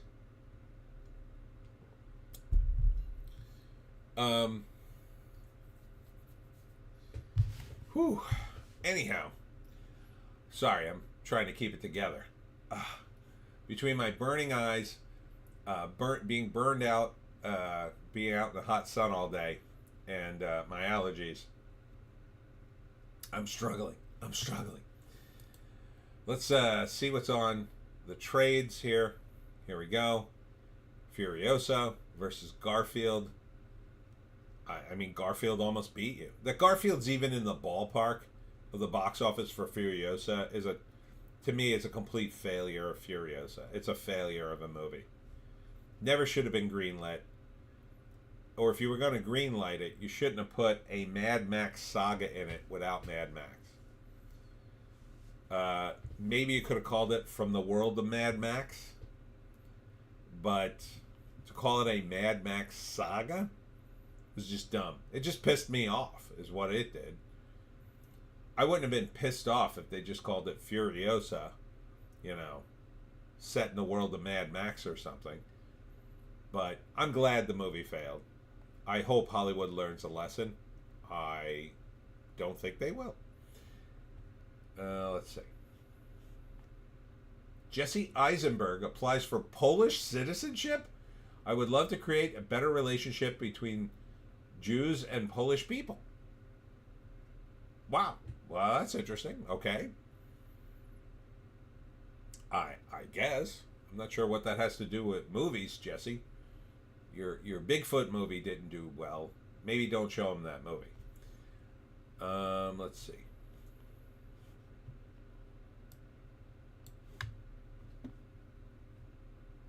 Honora wins the Palme d'Or. This is about a sex worker. I don't know if this movie's any good. We'll see. Alex, I'm still kidding myself that you are swigging from the pirate's tanker of rum instead of that tea. I'd be talking like Jack Sparrow if I was. Hollywoke is a very crazy place.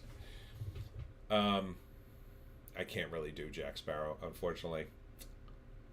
Bruce Springsteen postpones 2 more shows under doctor's direction. Okay, that's interesting. Maybe just call it a day, Bruce. You got millions and millions of dollars. How many times you got to go on tour? I'm really sick. I'm from New Jersey, and I'm sick of Bruce Springsteen. There, I said it. Someone's probably coming to arrest me right now, but I said it. Let's see. Oh no, the founder of Iron Butterfly, who sang and co-wrote In-A-Gadda-Da-Vida Baby, died at 78. I love that song. Oh, that's a good song. I wish I could play it right now, but it's YouTube. Can't play any music, damn it. I would have music all through my stream if I could. I wonder if you could do that in the early days. I think you could. You just play music in the background. Alex. Oh no, Bruce Springsteen isn't performing. Anyway, moving on. Storebang, not the boss of me. Exactly. So sick of Bruce. I really am. I mean, Born to Run was played over and over again here to the point I literally can't listen to Born to Run. I just can't listen to it. It comes on, I go, please turn that off. Just turn it off. It's completely burned out on it. So this one just dropped. I almost did a Hollywoke short take on it. A General Hospital actor, his name's Johnny Wachter. This crazy name. But he was killed shot and killed during, the guy was stealing his catalytic converter. This is in LA. He was 37. And the guy shot him. And This is why I would never go back to LA. Not a chance. Sounds like hell on earth. That kind of stuff going on. I mean, killed over a catalytic converter. I mean, Jesus. Usually the catalytic converter guys are like drug addicts and stuff. Usually not armed. I mean, I guess that's what he probably thought. Evan Syatt is excoriating of Mr. Springsteen in his book, The Kindergarten of Eden. What's that about? Like, what's the whole book about? I'm wondering. John Adams, didn't he have a podcast with Obama that went nowhere? Pretty much anybody from the world of, like, mainstream people, that starts a podcast quickly realizes no one's interested in them. Like Harry and Meghan. Like, why would you have a podcast? What's wrong, Joe? You have to sit here and be attention, take up all the attention. Indie Phantom, Best Whack-Tour Oscar goes to Too Soon. John Adams, it looks like it was called Renegades. Storebank, sad to hear they whacked that actor, Johnny Wachter. Yeah, it's quite a name. But poor guy. I mean, over catalytic converter of all things. But it just shows you how bad LA is. Disney needs a course correction away from political messaging, says Little Mermaid and Aladdin director. Wait, did he direct the originals? Or did he direct the new ones? It's the question. Which guy? Okay, it's the animated filmmaker. Yeah. So the guy who directed the original Little Mermaid and Aladdin said, he's normal. In other words, he's normal. He understands that Disney is destroying itself and that they should stop. I would say. Indie Phantom, like when Brie Larson had a YouTube. Yes. Indie Phantom, better name than Corn Sweat. Yeah, I don't like that name either. I don't know why he wouldn't change his name. Alex Ogle, The Kindergarten of Eden is a book about how liberals are fundamentally infantile and broken in the way they think. Springsteen is held up as a leftist philosopher who talks but has never achieved. Yeah, he's written songs about being blue collar, but I think maybe he was blue collar in the very early days of his career, because I don't think he was born rich, but I think he's long forgotten that. And I think what happens to people when they get rich, there's a stand-up guy who does this bit about how when men get to a certain age, their fashion sense freezes to wherever they are. So they just buy the same clothes over and over again because men don't care about fashion for the most part. And it's a funny bit. But it kind of reminds me of that. That people who become rich sometimes freeze in their political dynamic whenever, that era was, right?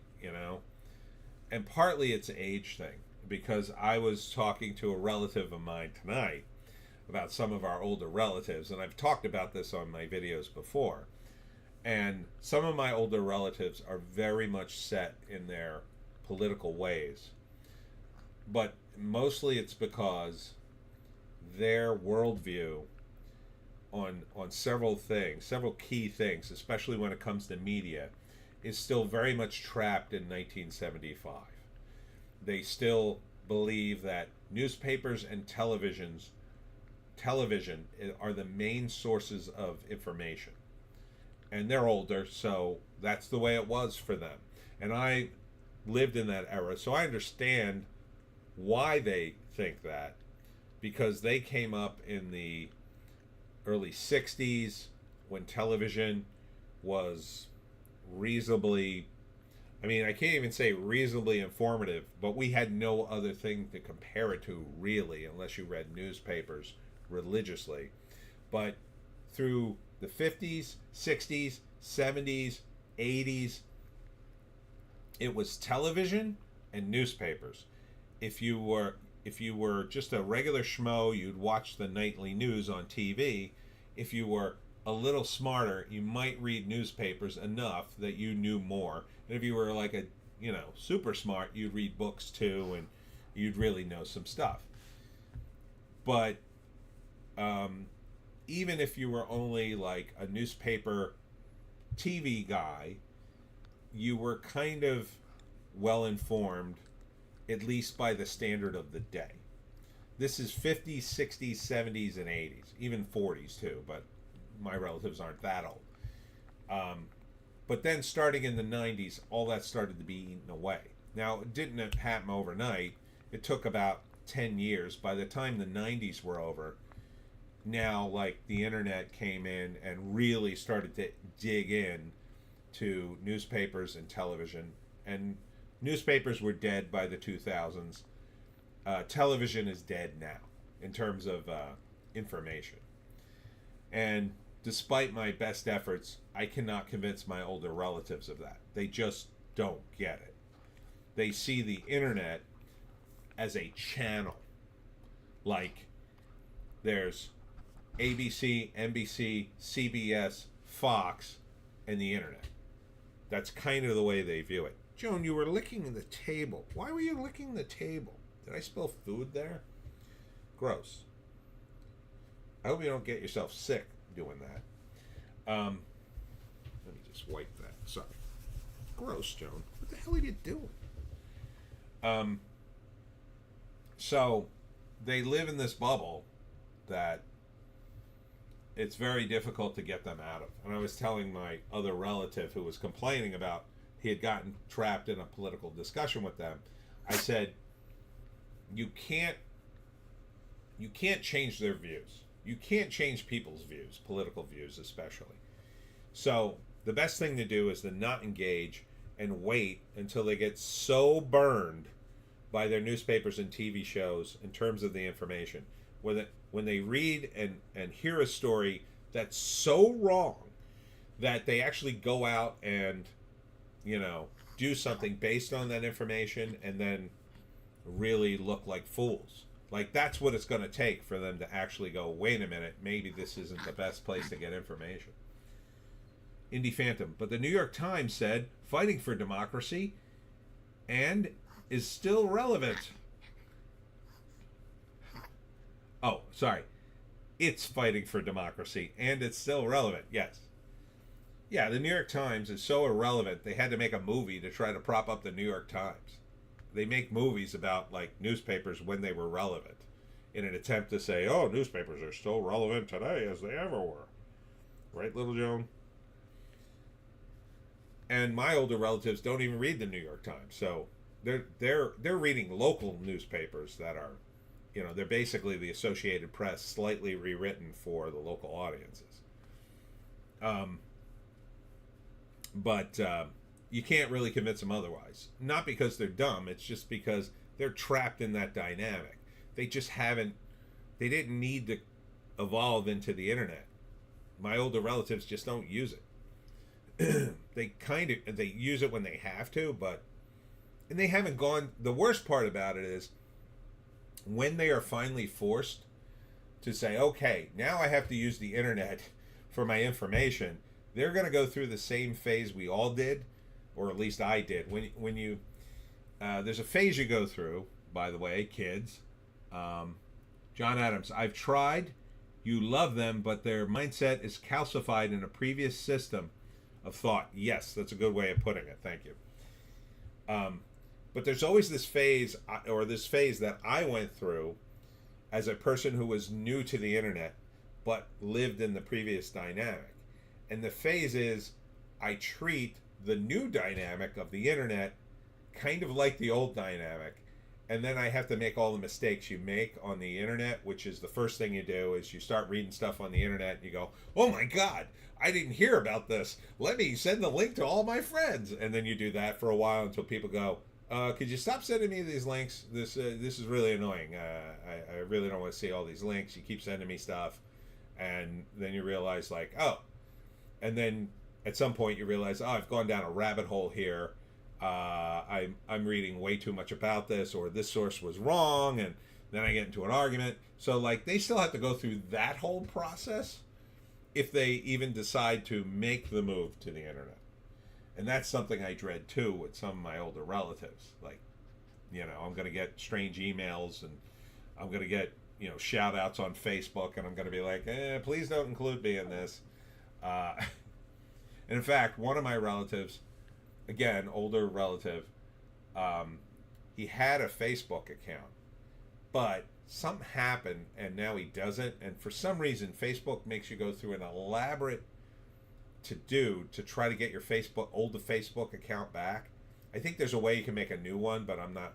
I think you just need I think he just needs a new email, but he refuses to make a new email, and he wants me to fix the Facebook account. And I keep telling him, like, you have to go through a big process to do this, and then he gives up. He's like, it's too much. Why can't I just call Facebook? Again, older guy. Like, you can't call Facebook. Nobody works at Facebook who will answer a phone. And, you know, it's just the way it is. And so they have to be so burned by their own sources of information that they basically have to look like total fools for one of them to go, oh, okay, I can't use this as information anymore. Right, Joan? And I don't say that because I don't love them, but it's just a phase they're going to have to go through. And I worry, but I don't know. What else are you going to do? All right, let's see. I did Variety, right? This was Variety. Okay, so on to Fandom Pulse. Is Marvel redeemable? Blood Hunt and Ultimates have fans returning to comic shops. Not for me. I'm not going to buy a Marvel comic ever again. I don't think. You know, you could do all these relaunching all you want. I don't think it's a good idea. It always goes back to the original. But sure. Yeah, I mean, they might squeeze some money out of it. But until they have that purge of woke-tards, until being woke, and we're on the verge of this, and I've been calling this out for 5 years now, that it's gonna happen. What's gonna happen is being woke will be so radioactive you won't be able to work. You'll be just as radioactive as a racist, let's say. Like an actual racist, not the faux racist they constantly conjure up. But like a guy who's, I don't know, dropped the N-bomb at a conference room get together and, you know, really said something off the charts. And that's what's going to happen. These woke people will not, nobody will hire them. The moment they breeze into any sane person's working space, they'll be like, oh God, no, we can't have you here. I'm sorry, we're not hiring. Like, it'll be that stark. Like, they will not hire these people. And that's what needs to happen to Marvel Comics. It needs to be completely purged of these woke idiots to the point at which all the editors and the actual working staff who make comics go the complete opposite direction and say, oh, we can't hire anybody who is even remotely connected to the woke stuff we used to do. Not even remotely. Now, there'll be some freelancers that probably get screwed in that deal and say, oh, I just did it for my job or whatever. But I wouldn't blame them if they did that, because that's the only way to purge them of the woke. It's the only way. Otherwise, these will be corrupted too. And they may very well be corrupted in the not-too-distant future. Indie Phantom, every woke-tard will end up in education, sadly. No, education is collapsing. I believe it's going to collapse badly, and it will turn around. It's just going to take years. and many lawsuits. Many lawsuits. So, fortunately, most of these woke idiots have also done some strange things. A lot of them have. So, it's not going to take much for the wokest of the woke to be called out on some extremist thing they've said or done on Twitter or TikTok or whatever. You know, it's already happened a few times. Many of them will go into hiding in their own way, right? So you can imagine some woman who's been super woke for many years now, but she's smart enough to see which way the wind is blowing. She goes back and she cancels her TikTok. She purges her Twitter. She just starts purging stuff left and right on the internet, and then completely changes her attitude. That's when you're going to get a lot of people go back to the church, because that's the easiest way to purge yourself of the wokeness, right? So you say, oh no, now I have Jesus in my life. Now I don't do that stuff. I've seen the error of my ways. And so it's sort of like a blanket pardon. John Adams, I really wanted to like the Moon Knight reboot with McKay, but it's been terrible. It's been terrible. Marvel isn't getting more money from me.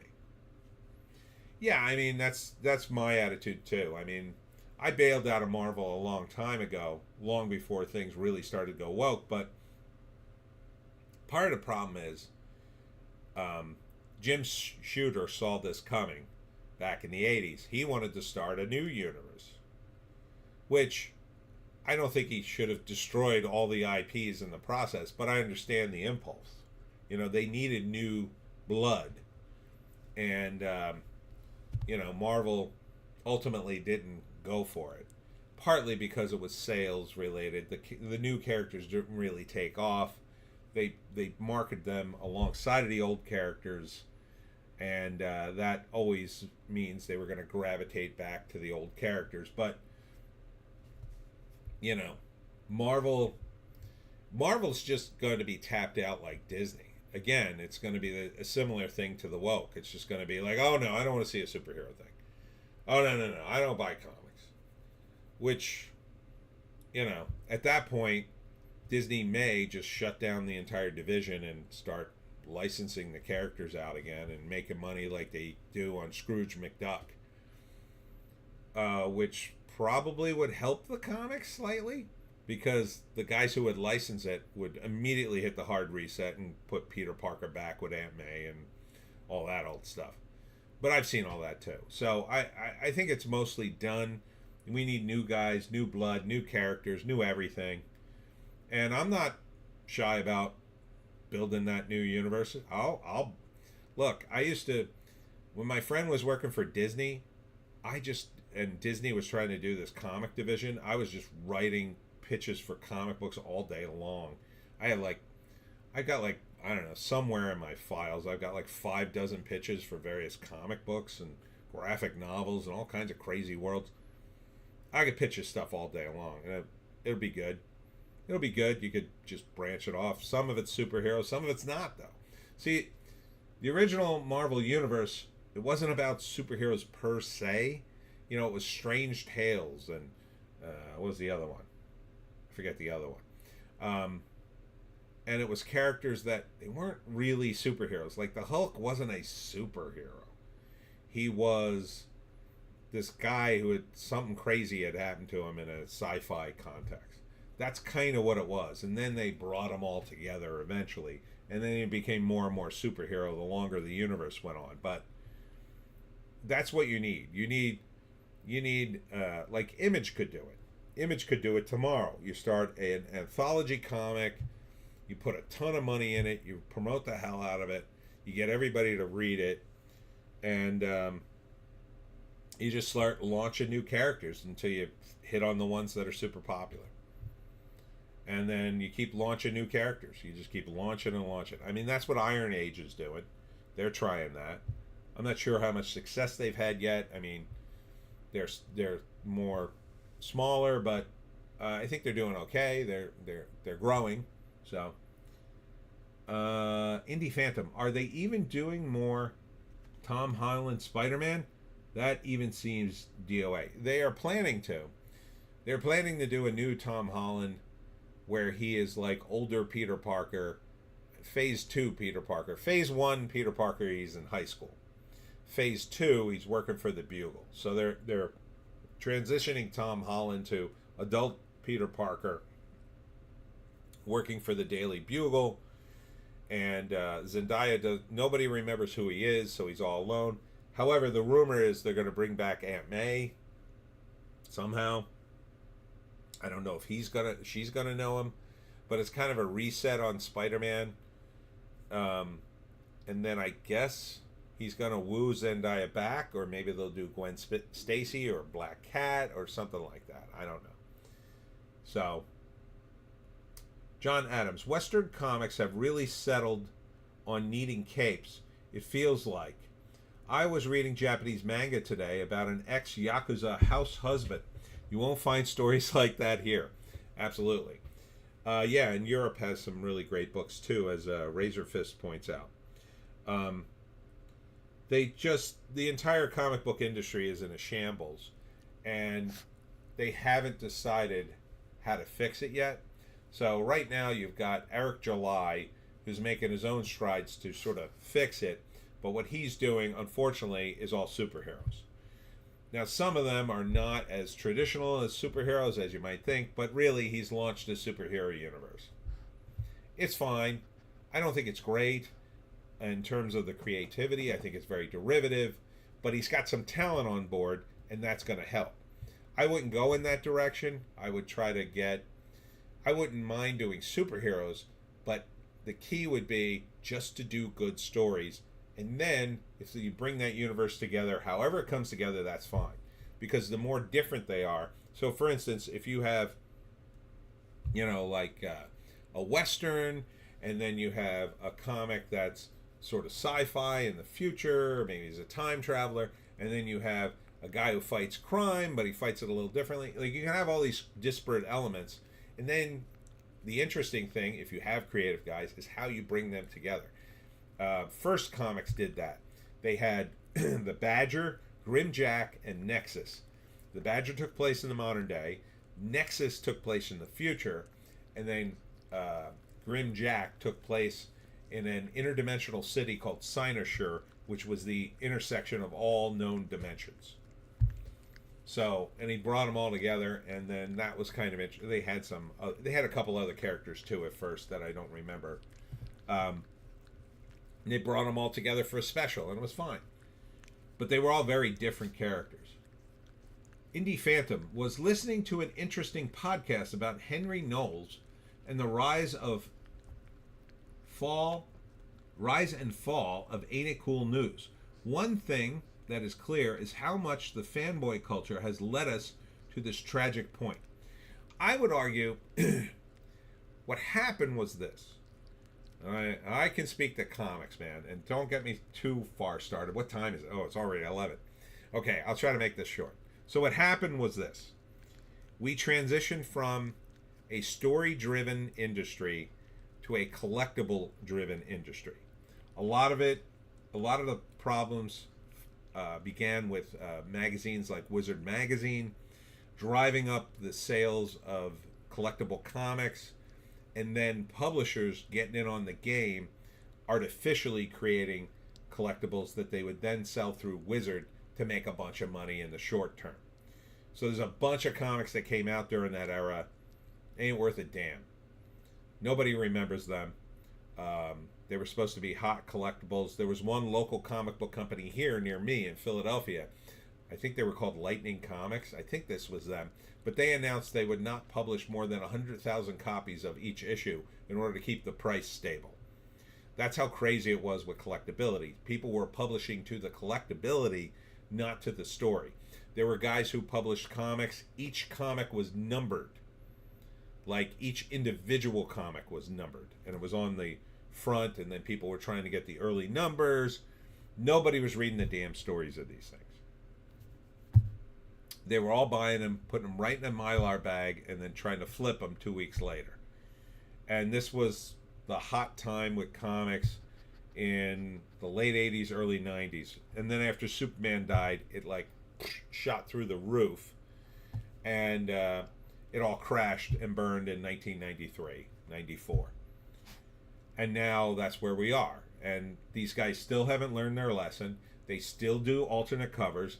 They still do all these crazy collectible things, and nobody gives a damn because they don't push the story. They keep pushing collectability. There are whole companies devoted to collectability. And that's all they do. They either publish or print or reprint collectible comics. And there's money in it if you know the collectible industry and you know how to work it. But ultimately, these comics are not to be read. Nobody cares about them, with a few exceptions. There's a handful of exceptions. If you have an amazing comic run or amazing anything, people will collect it. So, The Simpsons had its heyday. There is a convention just for Simpsons merchandise because there's so much. Some of it's very rare. Some of it's unique. Some of it was very early on when they didn't know the Simpsons were going to be that big. And now that stuff's worth a lot of money to a Simpsons fan, up to a point. Now the show, I think, is on a downward spiral, but, that's the way it works. Okay. Hold on. I missed a whole bunch of things.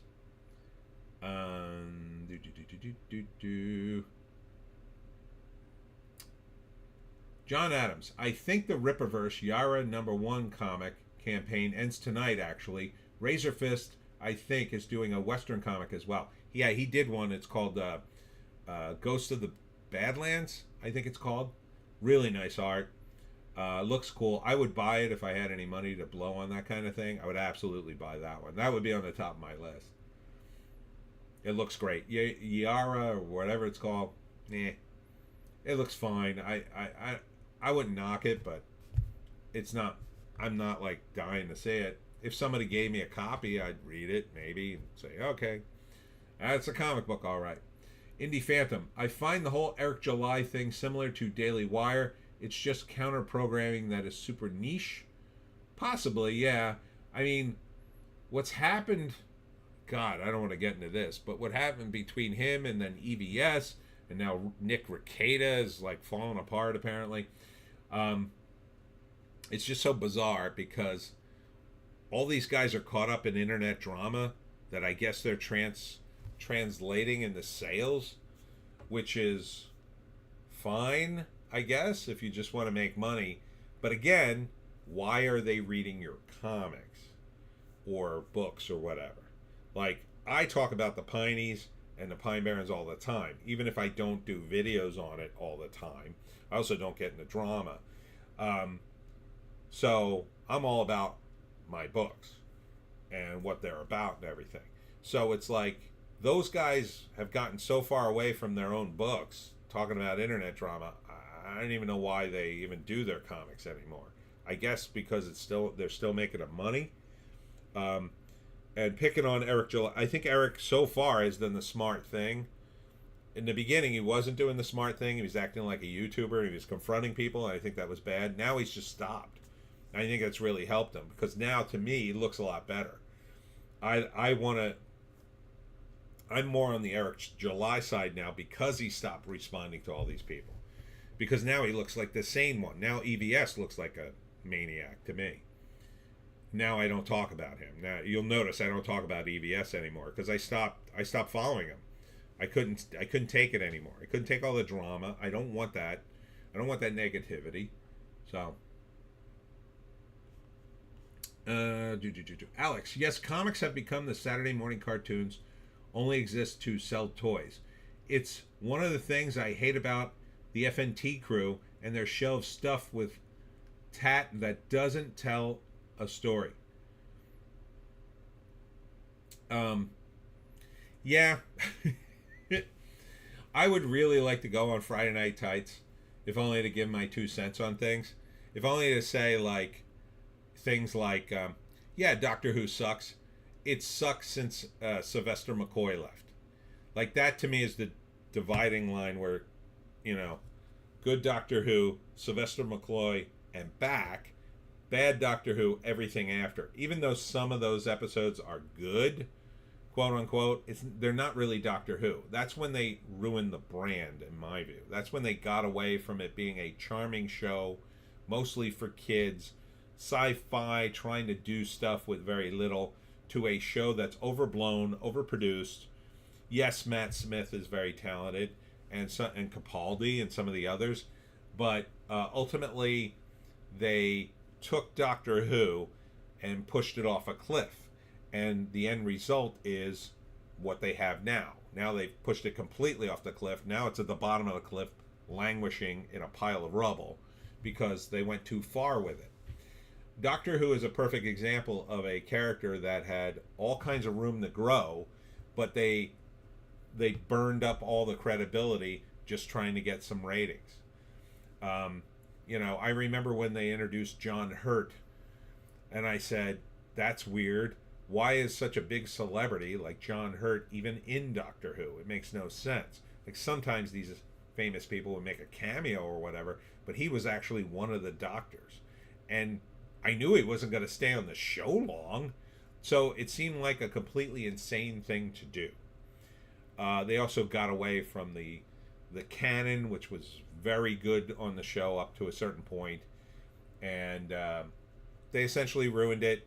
But if I hit the hard reset, I would go back to Sylvester McCoy. I would drag him out of mothballs and say, okay, you're Doctor Who again, and now we're going to explain why all the other doctors after you weren't the real doctor, and then we'll regenerate you and we'll start it back where it should be. And I'm sure the Friday Night Type guys will go, oh, what about Capaldi? And what about this guy? What about that guy? I don't care. I'm there to fix the show. I'm not there to save every episode with Capaldi and all these other guys. They ruin the show. But you can't fix the show. And that's the other thing you have to understand. When corporations have your creation, they're going to milk it for every dollar. And they've been doing this for years. They've been doing it for years and years. The only reason Doctor Who lasted so long, it's because it was part of the BBC. And it was government funded, and nobody cared. Nobody looked in. It was off on its own. And because it didn't need to make money, they got a certain amount of money, and they made what they could, the best show they could. It was when they started to make money and a corporation took over, that became a problem. Because there needs to be a balance between the suits and the creatives. And there rarely is. It's usually the suits override everything, especially when there's a big project. The bigger the project, the more likely the suits are going to be way up here and the talent's going to be way down here. You even look at Star Wars. What happened? Eventually they just bought out Lucas, and now look at where we are. You need the creator. Sorry, I'm ranting. Indie Phantom. Tony, awesome point about collectibles, those limited covers, etc. Late 90s was insane. Yeah, it should all go in the trash. I refuse to do collectability. I never did. The only time I did alternate covers is when I did like reprints and stuff. But I don't charge less. I don't charge more. I charge less with my comics sometimes. Right now I'm charging $1 for Jersey Devils because I don't have them all anymore, and I know people want them all. And it's just a great way to get my other stuff out there too. So it's like Image and these guys, they're just, unfortunately, they got tunnel vision for money. And I'm not saying you shouldn't make money. You have to make money.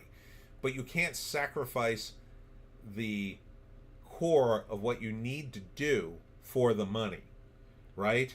So if you look at a character, again, like Batman, if Batman avenges his parents in a 4-issue miniseries, it'll be the biggest miniseries ever, right? It'll get your quarter profits up, DC. But guess what? After that, the story's over, and Batman is essentially done. So you never want to do that story. And you have to understand that you have to draw the line somewhere where the creative guys go, no, we can't go there. And the suits have to go, okay, you run that and I run the money end. So what can we do? How can we work this out? And they have to work together. Unfortunately, they don't. It's all whacked out. Now they have a bunch of DEI hires. Those people don't even know what they're doing, in my view. Indie Phantom. I lined up to buy The Death of Superman, and the store ran out 2 people ahead of me. Oof. It wasn't that great. It was all right. John Adams, at Alex. Agreed. I'd like to listen to those guys, but I can justify money on collectible stuff. I buy comics to read, not to sit in slabs. John Adams, cannot. Indie Phantom. When I finally read it, I was like, meh. Indie Phantom. Razor's Fist stuff looks cool, and his sensibility is right. He's a Bronson fan, which is great. Yeah, he loves Bronson. Alex Ogle. Yes, old Doctor Who was clearly superior. Indie Phantom. Only Doctor Who I enjoyed was the one where the hot chicks got railed by the Daleks. Might not have been a real episode. Yeah, you might want to look into that. Alex Ogle.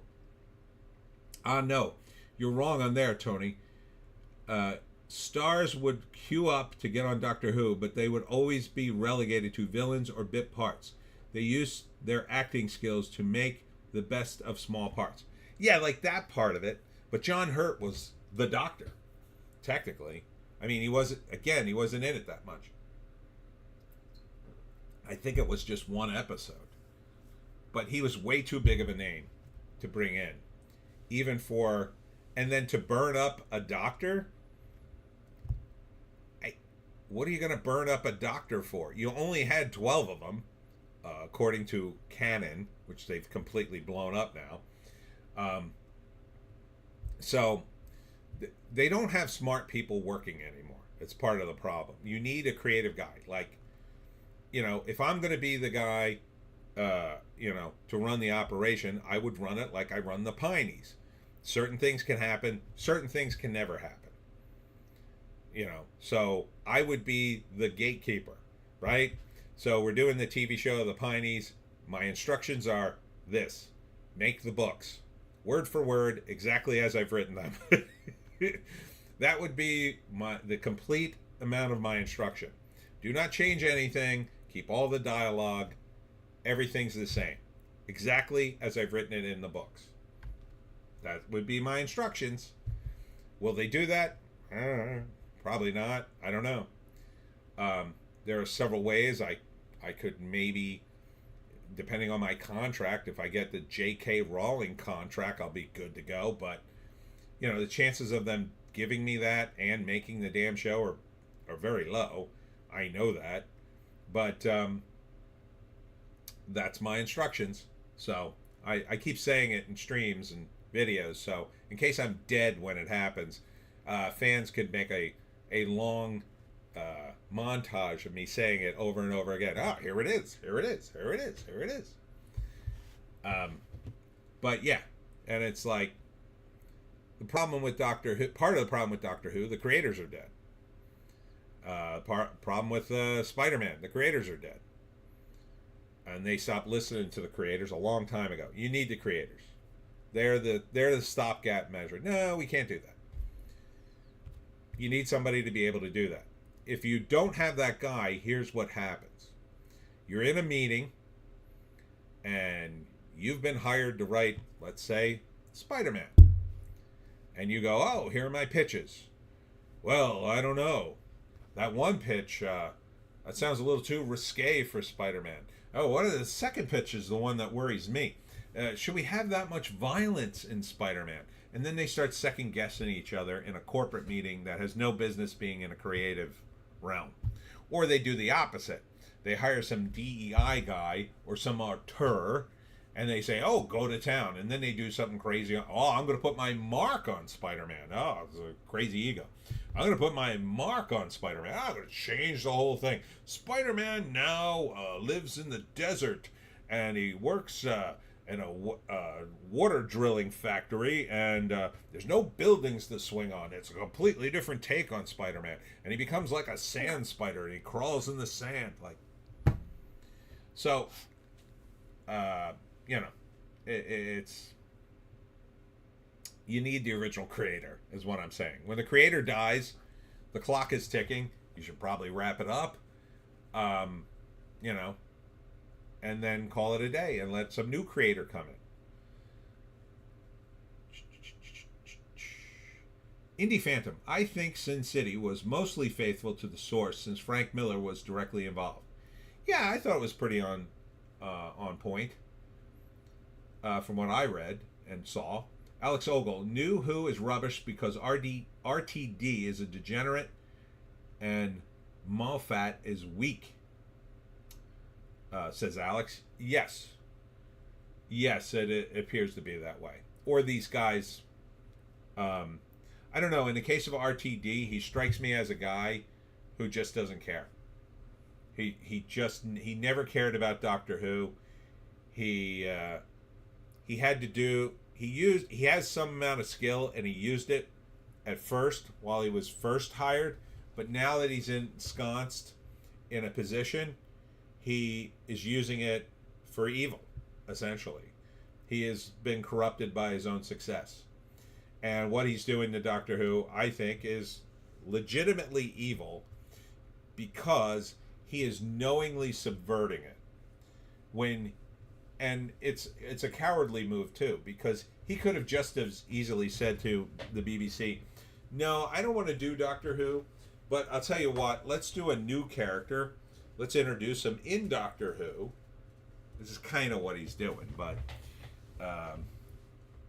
let's introduce a new character, and I'll just do that. Instead, he's destroyed the actual Doctor, so sort of. But they left themselves all these like weaselly ways out of it, because then he could always go back to Tennant and say, "Oh, we need to bring it back, Tennant. We've wrecked the show, so come back as the Doctor for a special, and then we'll regenerate you into some new guy." But the BBC is so friggin' woke and crazy. I mean, the entire island at this point is in trouble. I think the UK has bigger problems than Doctor Who. They have a problem of their government, and ain't going to be switched anytime soon. You can completely write off Doctor Who. Even if Disney became based as F tomorrow, the BBC would still be in the mix. And those guys they're not going to get better. They're going to get worse. They're going to make the Scottish Parliament look based by the time this is over. Indie Phantom sounds like the Spider-Man musical, which was a massive disaster piece. Music by U2. Oh God, that was about as successful as YouTube giving away those free songs on what was that? It wasn't the Zune. It was something else. Okay. More controversy on Stellar Blade. If you're following that, I think they're going now with the original hot chick outfits or something. I don't know. They've been back and forth. It feels a little artificial, but I would totally play it. Stripe refuses to pay out on not safe for work Kickstarter material, effectively banning degenerate comic projects. That's interesting. I'm not sure why it's doing that. That's weird. That's very strange. Is this Mindy Wiegler? Oh, pornographic art. Okay. They're coming down on the porn comics. Well, I understand that slightly more, but still it's not right if people have been promised product and money.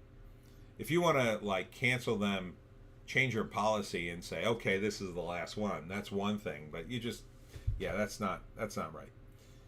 John Adams, YouTube showed up in the iTunes library for iPod, iPhone many years ago. Oh yeah, it took me forever to delete those songs, but I finally figured it out. And it's not that I even hate YouTube, but I really hated those songs. I really didn't like them. All right, moving on to Hollywood Reporter. Ted Sarandis indicates Netflix won't add breaking news credits algorithm for Baby Reindeer success. I don't know. Is anybody watching this Baby Reindeer thing? I figured most of you were going to say, I don't even know what it is. I mean, I heard about it, and that's about it. I don't know. I think it feels artificial, like this is what we're doing. Oh, didn't we mention Operation, the movie, earlier in this stream? Here's a picture of it right here. That's funny. Indie Phantom, I do hate Bono. Well, he's a piece of ass, as we learned in South Park. John Adams, I've never heard of Baby Reindeer. I figured at least one of you would say that, if not all of you. Yeah, it's apparently the new hot show, like Ted Lasso was the hot show for a while.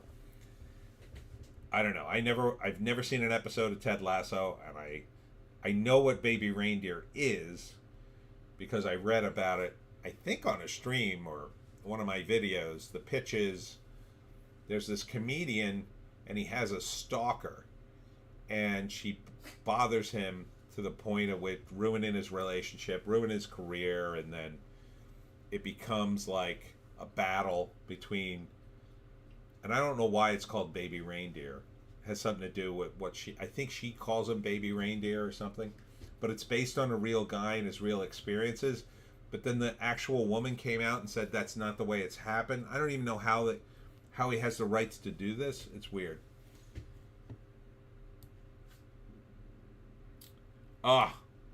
David Lindelof working on Green Lantern TV series. For those of you who don't know, William Goldman is my patron saint of screenwriters. My antichrist of screenwriters is Damon Lindelof. I can't stand Damon Lindelof. I think he's the worst. I mean, I don't say that as personal. I don't know him personally, but I just mean in terms of his screenwriting. No, in my view. I won't go to his IMDb and rattle off all the credits I hate, but I can't stand him. John Adams, Ted Lasso had a great first season, a bit lesser second season. I liked the huge American optimism that was countered by his divorce.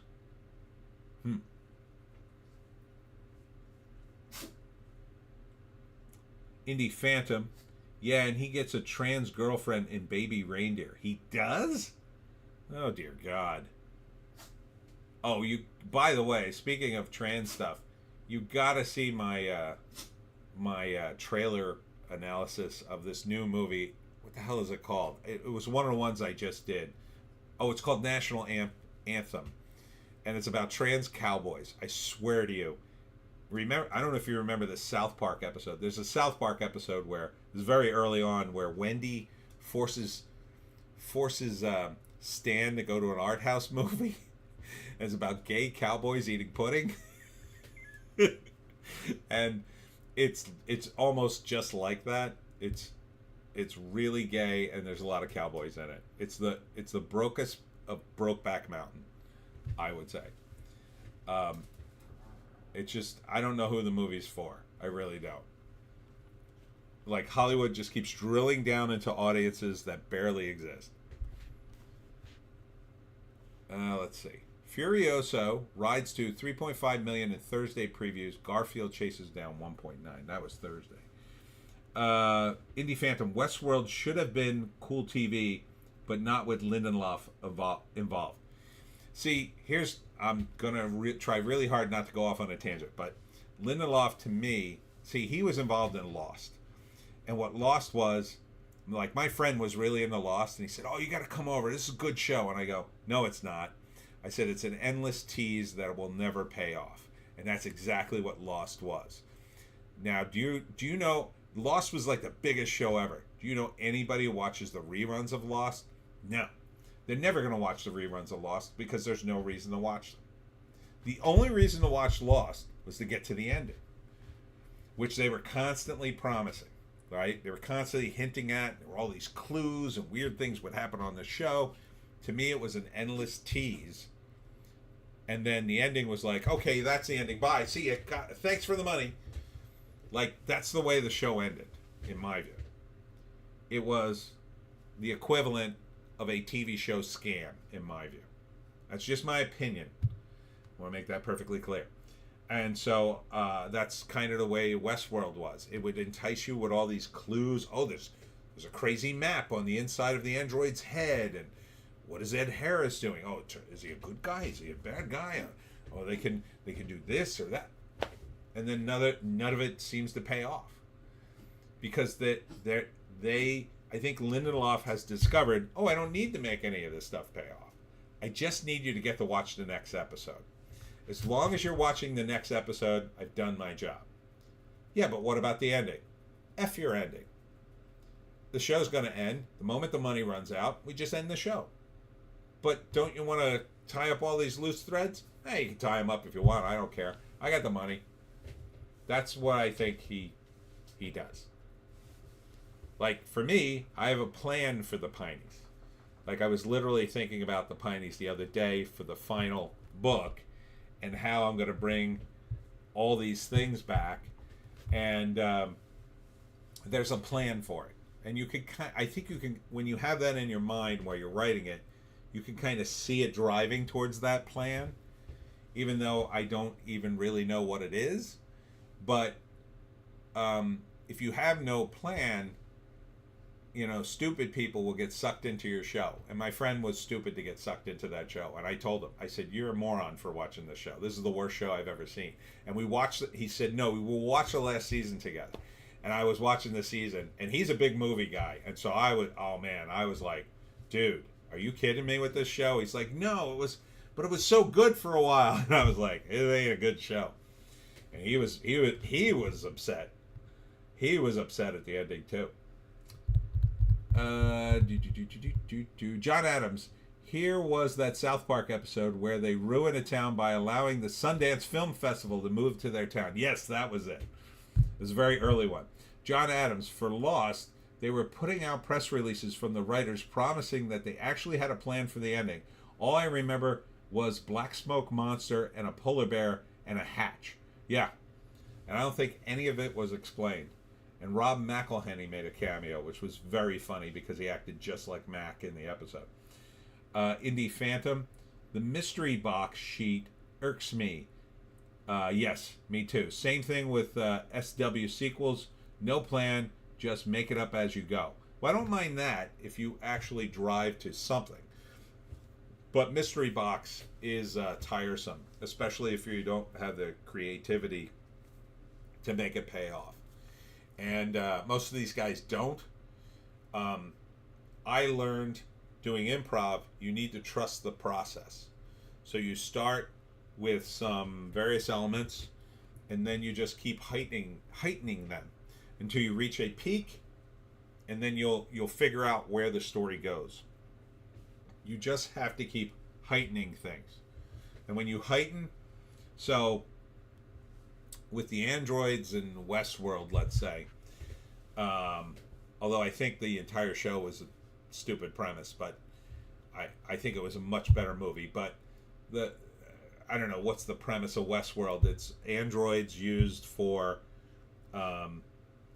pleasure by humans, and then they eventually start an android uprising, if you want to go down that path. But there was another path to go down that you could have explored, where people do things to these androids who are very human looking, but they're not human. They're very human looking, and they become warped by doing these things. And you explore the idea of this hedonistic sort of entertainment that's warping people. And you could have made an analogy with, say, social media, right? How social media sometimes just warps people and it gives them crazy perspectives. So you can imagine a story in which, somebody goes on vacation in Westworld, and at first they're very shy about doing the cowboy stuff, and maybe their friends egg them on, and then they realize you can do anything you want to these androids. And then the guy goes berserk, and he does horrible things, let's say, to the female androids. And then he keeps coming back to the park, and he keeps doing all these horrible things. And he's got enough money, he's breaking the androids, but he's still doing this messed up stuff. And then he's in the real world, working at his job, preparing for another trip, and some woman says something to him, and he looks at her sideways, and the next thing you know, he does it in real life. It warps him to the point, and then people start, you could start something from that. That would be an interesting story. Like, oh my God, this guy's so warped because he keeps going to Westworld. Instead, they make it like, oh, it's about the androids and their feelings or whatever. I don't even know what it's about.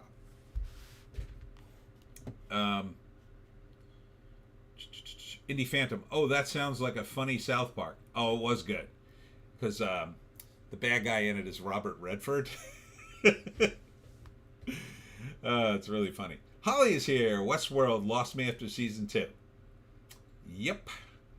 John Adams. I feel like they did explore the hedonism warping a bit in the first season of Westworld. That nerdy guy with the black hat totally changes throughout the season. Okay. Well, I guess they did do some of that. I didn't really watch the show. But I think I watched the first episode and I was just kind of like, eh. The original movie's great with Richard Benjamin. It's so great because you have, it's like the Terminator. The last 40 minutes of the show has 40 minutes of the movie has no dialogue. He's just being chased by one of the malfunctioning robots. And it's awesome. It's friggin' awesome. Because you're like, holy cow, how much longer is this? Is he gonna get away? It's really cool. So yeah, I wouldn't waste my time with anything Damon Lindelof is involved with. But I'm sure it's gonna be hot stuff the first season. You see his name, run, I say. So there's new costumes for Stellar Blade, the hot chick who's Korean that they modeled the character after, if you're interested in that. Unreal Engine coding standards require video game studios to use inclusive language in programming and documentation. Okay, so there's another thing on my list of things never to spend my money on. I used to play Unreal. What was it called? I forget the name of the game, but it was an Unreal Engine. Used to play it online.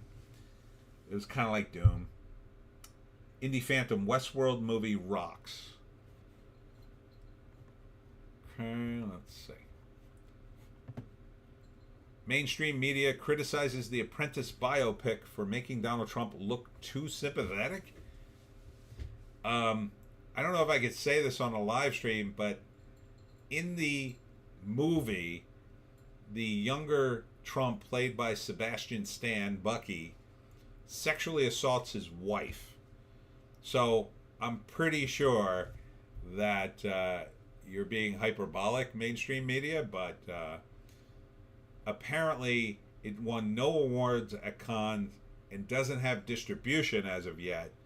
And the Trump organization is threatening a lawsuit to stop the film from being released. Excuse me. It sounds like a total hit job to me, but what would you expect? George Lucas rejects accusation that original Star Wars film were racist and misogynist. The idea is all people are equal. Well, how you feeling about that sale now, George? How you feeling about supporting Bob Iger in the stockholders meeting? John Adams, probably Quake. Yeah, that was it Quake? Might have been Quake. Unreal Engine licenses their game engine to tons of smaller game studios for a percentage of their profits. Unity Engine is the big alternative. Good to know. Let's see. More stuff about Star Wars. Who cares at this point? Star Wars being subverted. Of course, I would expect nothing less at this point. Oh, the big story this week was this crazy video game, if you haven't heard. So Assassin's Creed did a video game that's set in feudal Japan, and they thought it would be a good idea to make the main character black, because there were so many black people running around feudal Japan, apparently, according to them. He was actually based on a historic character named Yasuki, who I think was a servant of somebody in feudal Japan, but he wasn't a samurai or anything, but they turned him into like an assassin who runs around Japan. I guess, killing people, and there's another character in it. And if you think that's bad, then the next follow-up press release, maybe a week later, was that, oh yeah, and the characters may be in an LGBTQ romance. So, Ubisoft is apparently committing seppuku with their fans. And they're in some sort of death spiral with ESG, I guess. But man, did this story get a lot of play this week, and it was all over the place. I think this was last week too. I forget when it started, but my God, it just sounds like the dumbest, wokest idea yet. You would think some of this stuff would slow down, but then something like this comes out and you go, holy crap, these people are still doing it. There are actual people in an actual video game company somewhere saying, you know, why don't we have the main character be black? Is there any reason a black man can't be in feudal Japan and be a samurai? It seems a little racist. They don't let black people be samurai in feudal Japan. I would just love to be in that meeting just once so I could just blow it up and say, you're a freaking idiot. Do you have a brain the size of an acorn? No, that makes no sense. Oh, do we really have to follow history in a video game? If you want to say it's in feudal Japan, you do, you moron. Oh, you called me a moron. I'm calling HR. This is why I don't work at corporations. This is probably why I'll never be hired at any of them these days. Checking over Deadline, otherwise known as Variety 2.0. There was a lot of crazy con festival news this week. There was a fight at one of the parties, and then there was a blow up. Initially, it was one of the girls from Destiny's Child, who I hadn't seen in years. I didn't even recognize her. So she blew up at a security guard, which I thought was like, oh, she's just being a diva. But then it turns out the same security guard got into an altercation with another celebrity whose name I didn't really know. So it sounds like it might be the security guard this time, but who knows? So there's a lot of crazy drama at cons, but none of it about the movies, I guess. And the winner was Sean Baker's Anora, about a sex worker. So,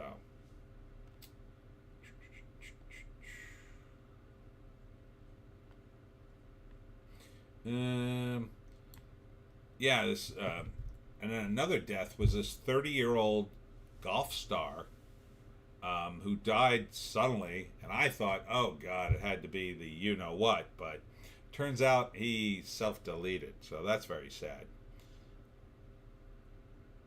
John Adams' Assassin's Creed Origins, the Egyptian one, had images of ancient classrooms that had boys and girls being taught together, which they acknowledged was false, but they wanted for inclusion reasons. Oh, God. So I guess they've been wokeifying that game for a while. And then the other big news this week was, of course, Nick Rekieta. If any of you follow his YouTube channel, I followed it. I stopped tuning in recently, but, he was this lawyer who does a LawTube channel, and he analyzed various court cases like I analyze movies, and sounds like he's coming unglued. Apparently, the story was, and this is all I understand, so don't quote me on everything, but this is my understanding of it as I see it. So, Nick Rekieta's married. He's got 5 kids. 5 kids. He's drinking on streams a lot. That was sort of his shtick. But then people are saying he may also be doing something else. And then there was a stream where he invited another couple with him and his wife to be in a hot tub. And then he ended up in a 3-way relationship, maybe, with his wife and the other wife. The other husband, I think, is filing for divorce. Then all 3 of them got arrested, the 2 wives and Nick, I think at their home because a pastor called it in, and they were arrested with a lot of cocaine and a weapon, and so it's very bad. It sounds very bad anyway. Indie Phantom. Sean Baker is a decent indie director, not afraid to use hot chicks. Could be great. Okay, good to know.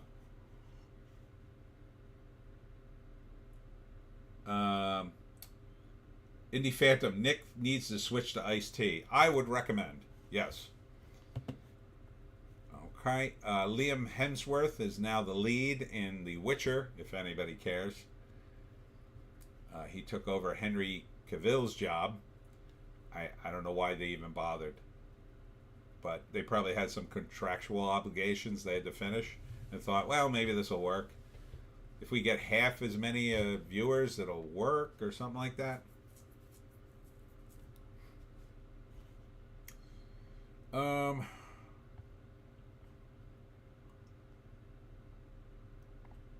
Greg Capullo and Jonathan Hickman bring ultra violence to Wolverine Revenge, if anybody cares. Oops.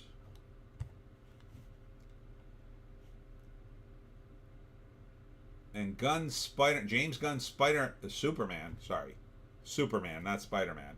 Superman was originally planned as a standalone film like The Batman. Okay. John Adams. I used to watch Nick as well. He's been off the rails for a few months now. A YouTube lawyer called Potentially Criminal covered his bail hearing a few days ago. Wow. That must have been crazy. Oh, he's called Potentially Criminal. I'll have to see that. I would love to see Nick in the bail hearing. I gotta see that. And Nick would cover the same thing, so I don't think it's any big deal. Holly M. Witcher was so sad they lost me with the Switch. Yeah, they would lose everybody with the Switch. Like 80% of the audience or whatever. I don't know how much the real number is. Fans hate that. They absolutely hate it. Fans don't like change. They like what they like. They want to see a lot of it. Yeah, with Nick though, I feel like a lot of the YouTubers who are his friends are kind of cutting him a lot of slack, but I can understand that. They're friends or whatever. But I think the sober Nick would be very shocked by the behavior of not as sober Nick, I'll say. I think he would use very strong language. I think they would all use much stronger language if it was somebody they didn't know. Because, and look, you could do whatever you want. I don't care. But if you've got kids, you got to be responsible. He's got 5 kids. And him going off the rails like this is very irresponsible. He could lose his law license. He could end up in prison. He's probably not, but, you know, it's not good in my view.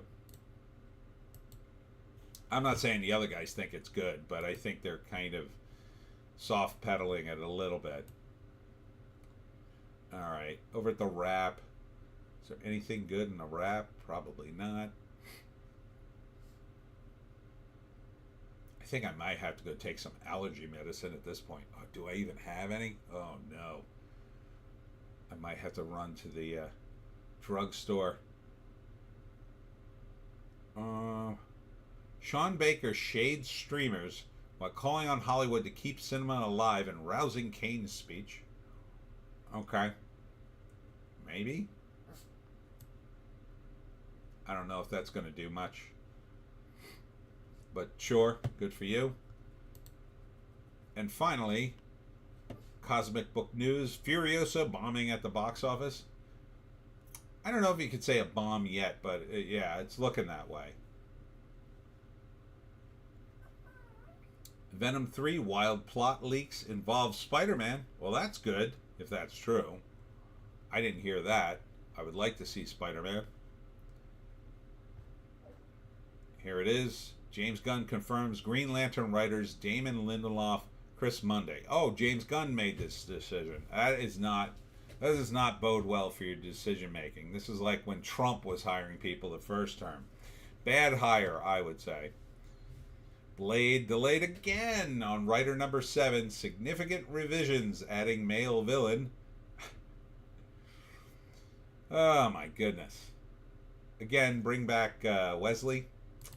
No offense to him. I think he looks fine in the role, but I think Wesley can still do it. I really do. George Lucas not returning to Star Wars. Done making movies. Hollywood lacks imagination. Tackles Marvel. Okay. Then be on your merry way, old man. I mean, what do you want from me?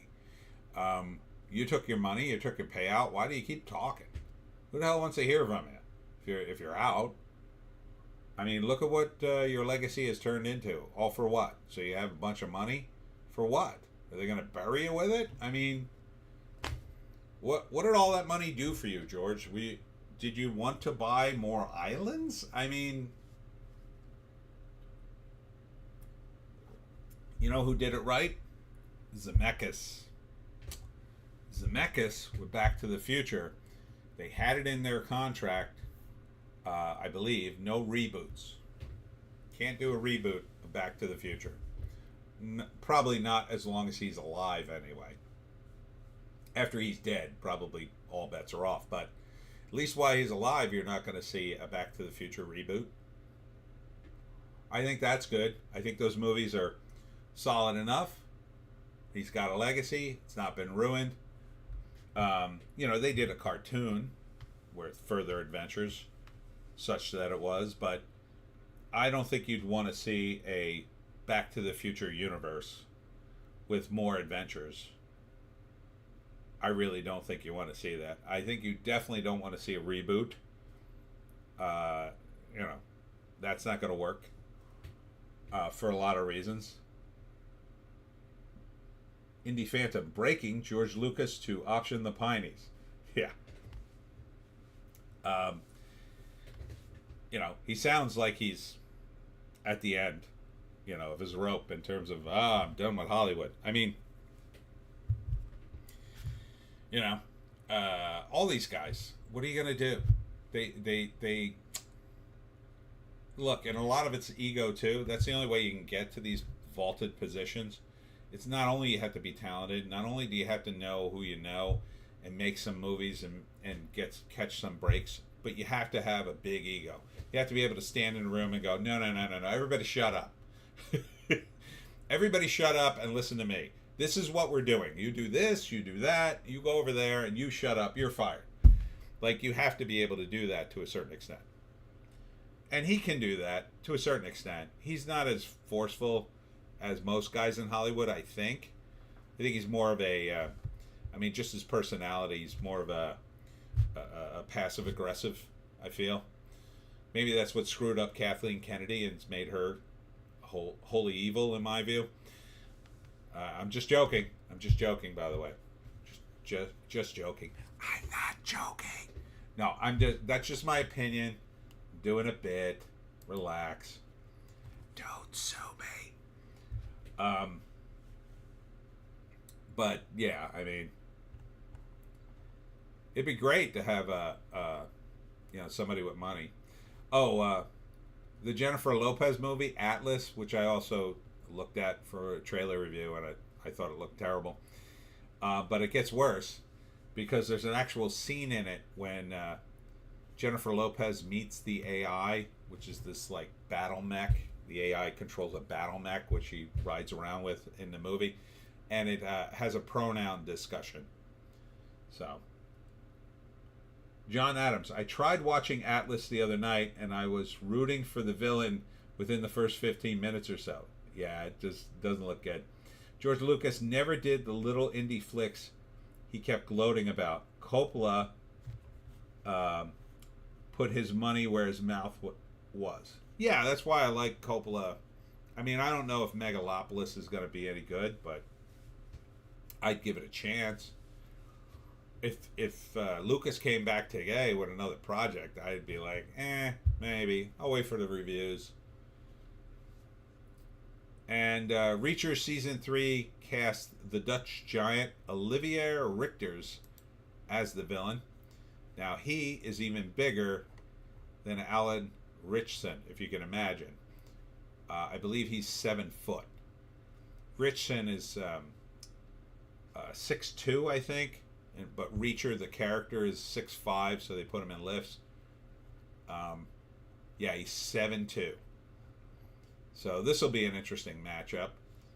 Only if Reacher doesn't turn into a woke show, which I'm worried it might.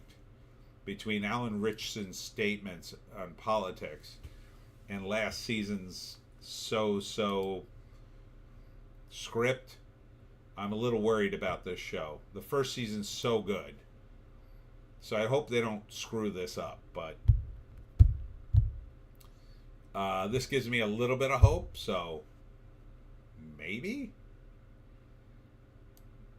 we finally get a fight between Reacher and a guy who's bigger than him, which is different. So I assume that was in one of the books. I didn't read the books. But I still like this series. I'm going to give season 3 a chance, but I'm on the bubble here. If this season is as lackluster as 2, I might be out. And if it goes woke, you can go F yourself. You make this series woke, I'm going to be furious. I'm going to be friggin' trashing the show. So it's weird because I feel like this show is in trouble, but the Fallout show has a chance to get better. And I very rarely say that about a show, but I feel like Fallout still kind of has potential, and I may watch the second season because I did enjoy watching it, but mostly because I like the aesthetic of the game more than anything else. But maybe if they can do a season without communism, I could be like, all right, this was all right. But yeah, all right, I gotta start wrapping up because it's getting close to midnight. Ugh. And my allergies are just off the charts. I don't know what happened. I should have taken a pill before I started. I am like, oof. I am really just in a fog now.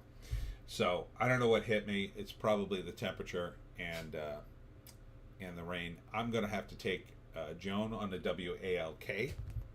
So we're gonna be doing that. What else is going on? I've got a couple of shows coming up. Just briefly tell you about them. Next weekend, June 1st, I'm at the 2nd Annual Cryptids and Paranormal Conference in Madison Park Mall in Parlin, New Jersey. I'm not sure what time that starts. I'm going to have to double check that. And then on June 2nd, that's Sunday, I'm at the Philadelphia Comic Con at the Clarion Hotel Conference Center in Essington, PA. That's 10 to 3:30. I've done that show many a year. That's my friend Derek's show. It's a good show, solid comic book show, always a good time. So that's what I'm up to in the not too distant future.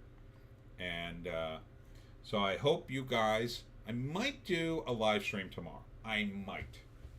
If I do it, I'm going to have to figure out what I'm going to do a live stream about, because I don't want to do another Hollywoke one. I'd have to do something about something else. So I'll think about it. So I might do one tomorrow, just because it's Memorial Day.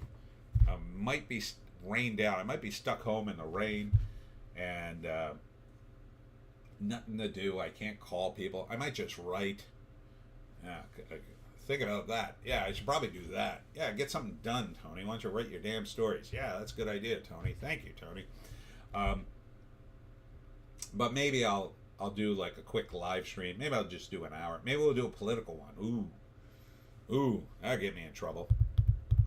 Memorial Day. I have to think about it. So I hope you guys... God, I'm so stuffy. I can't wait to blow my nose. So I hope you guys have a great start to your summer. And I hope you remember the fallen on Memorial Day, because that's what it's supposed to be about. And I'm going to wrap it here. Did I lose everybody? Is the signal dying? Oh, it looks like the signal's dying. That always happens towards the end. Indie Phantom, take care and enjoy the holiday. You too? You too? Joan, you want to say goodbye? you're mad. We better get her out the door. She is pissed. All right. I'm going to end it here. Good night, and have a pleasant tomorrow.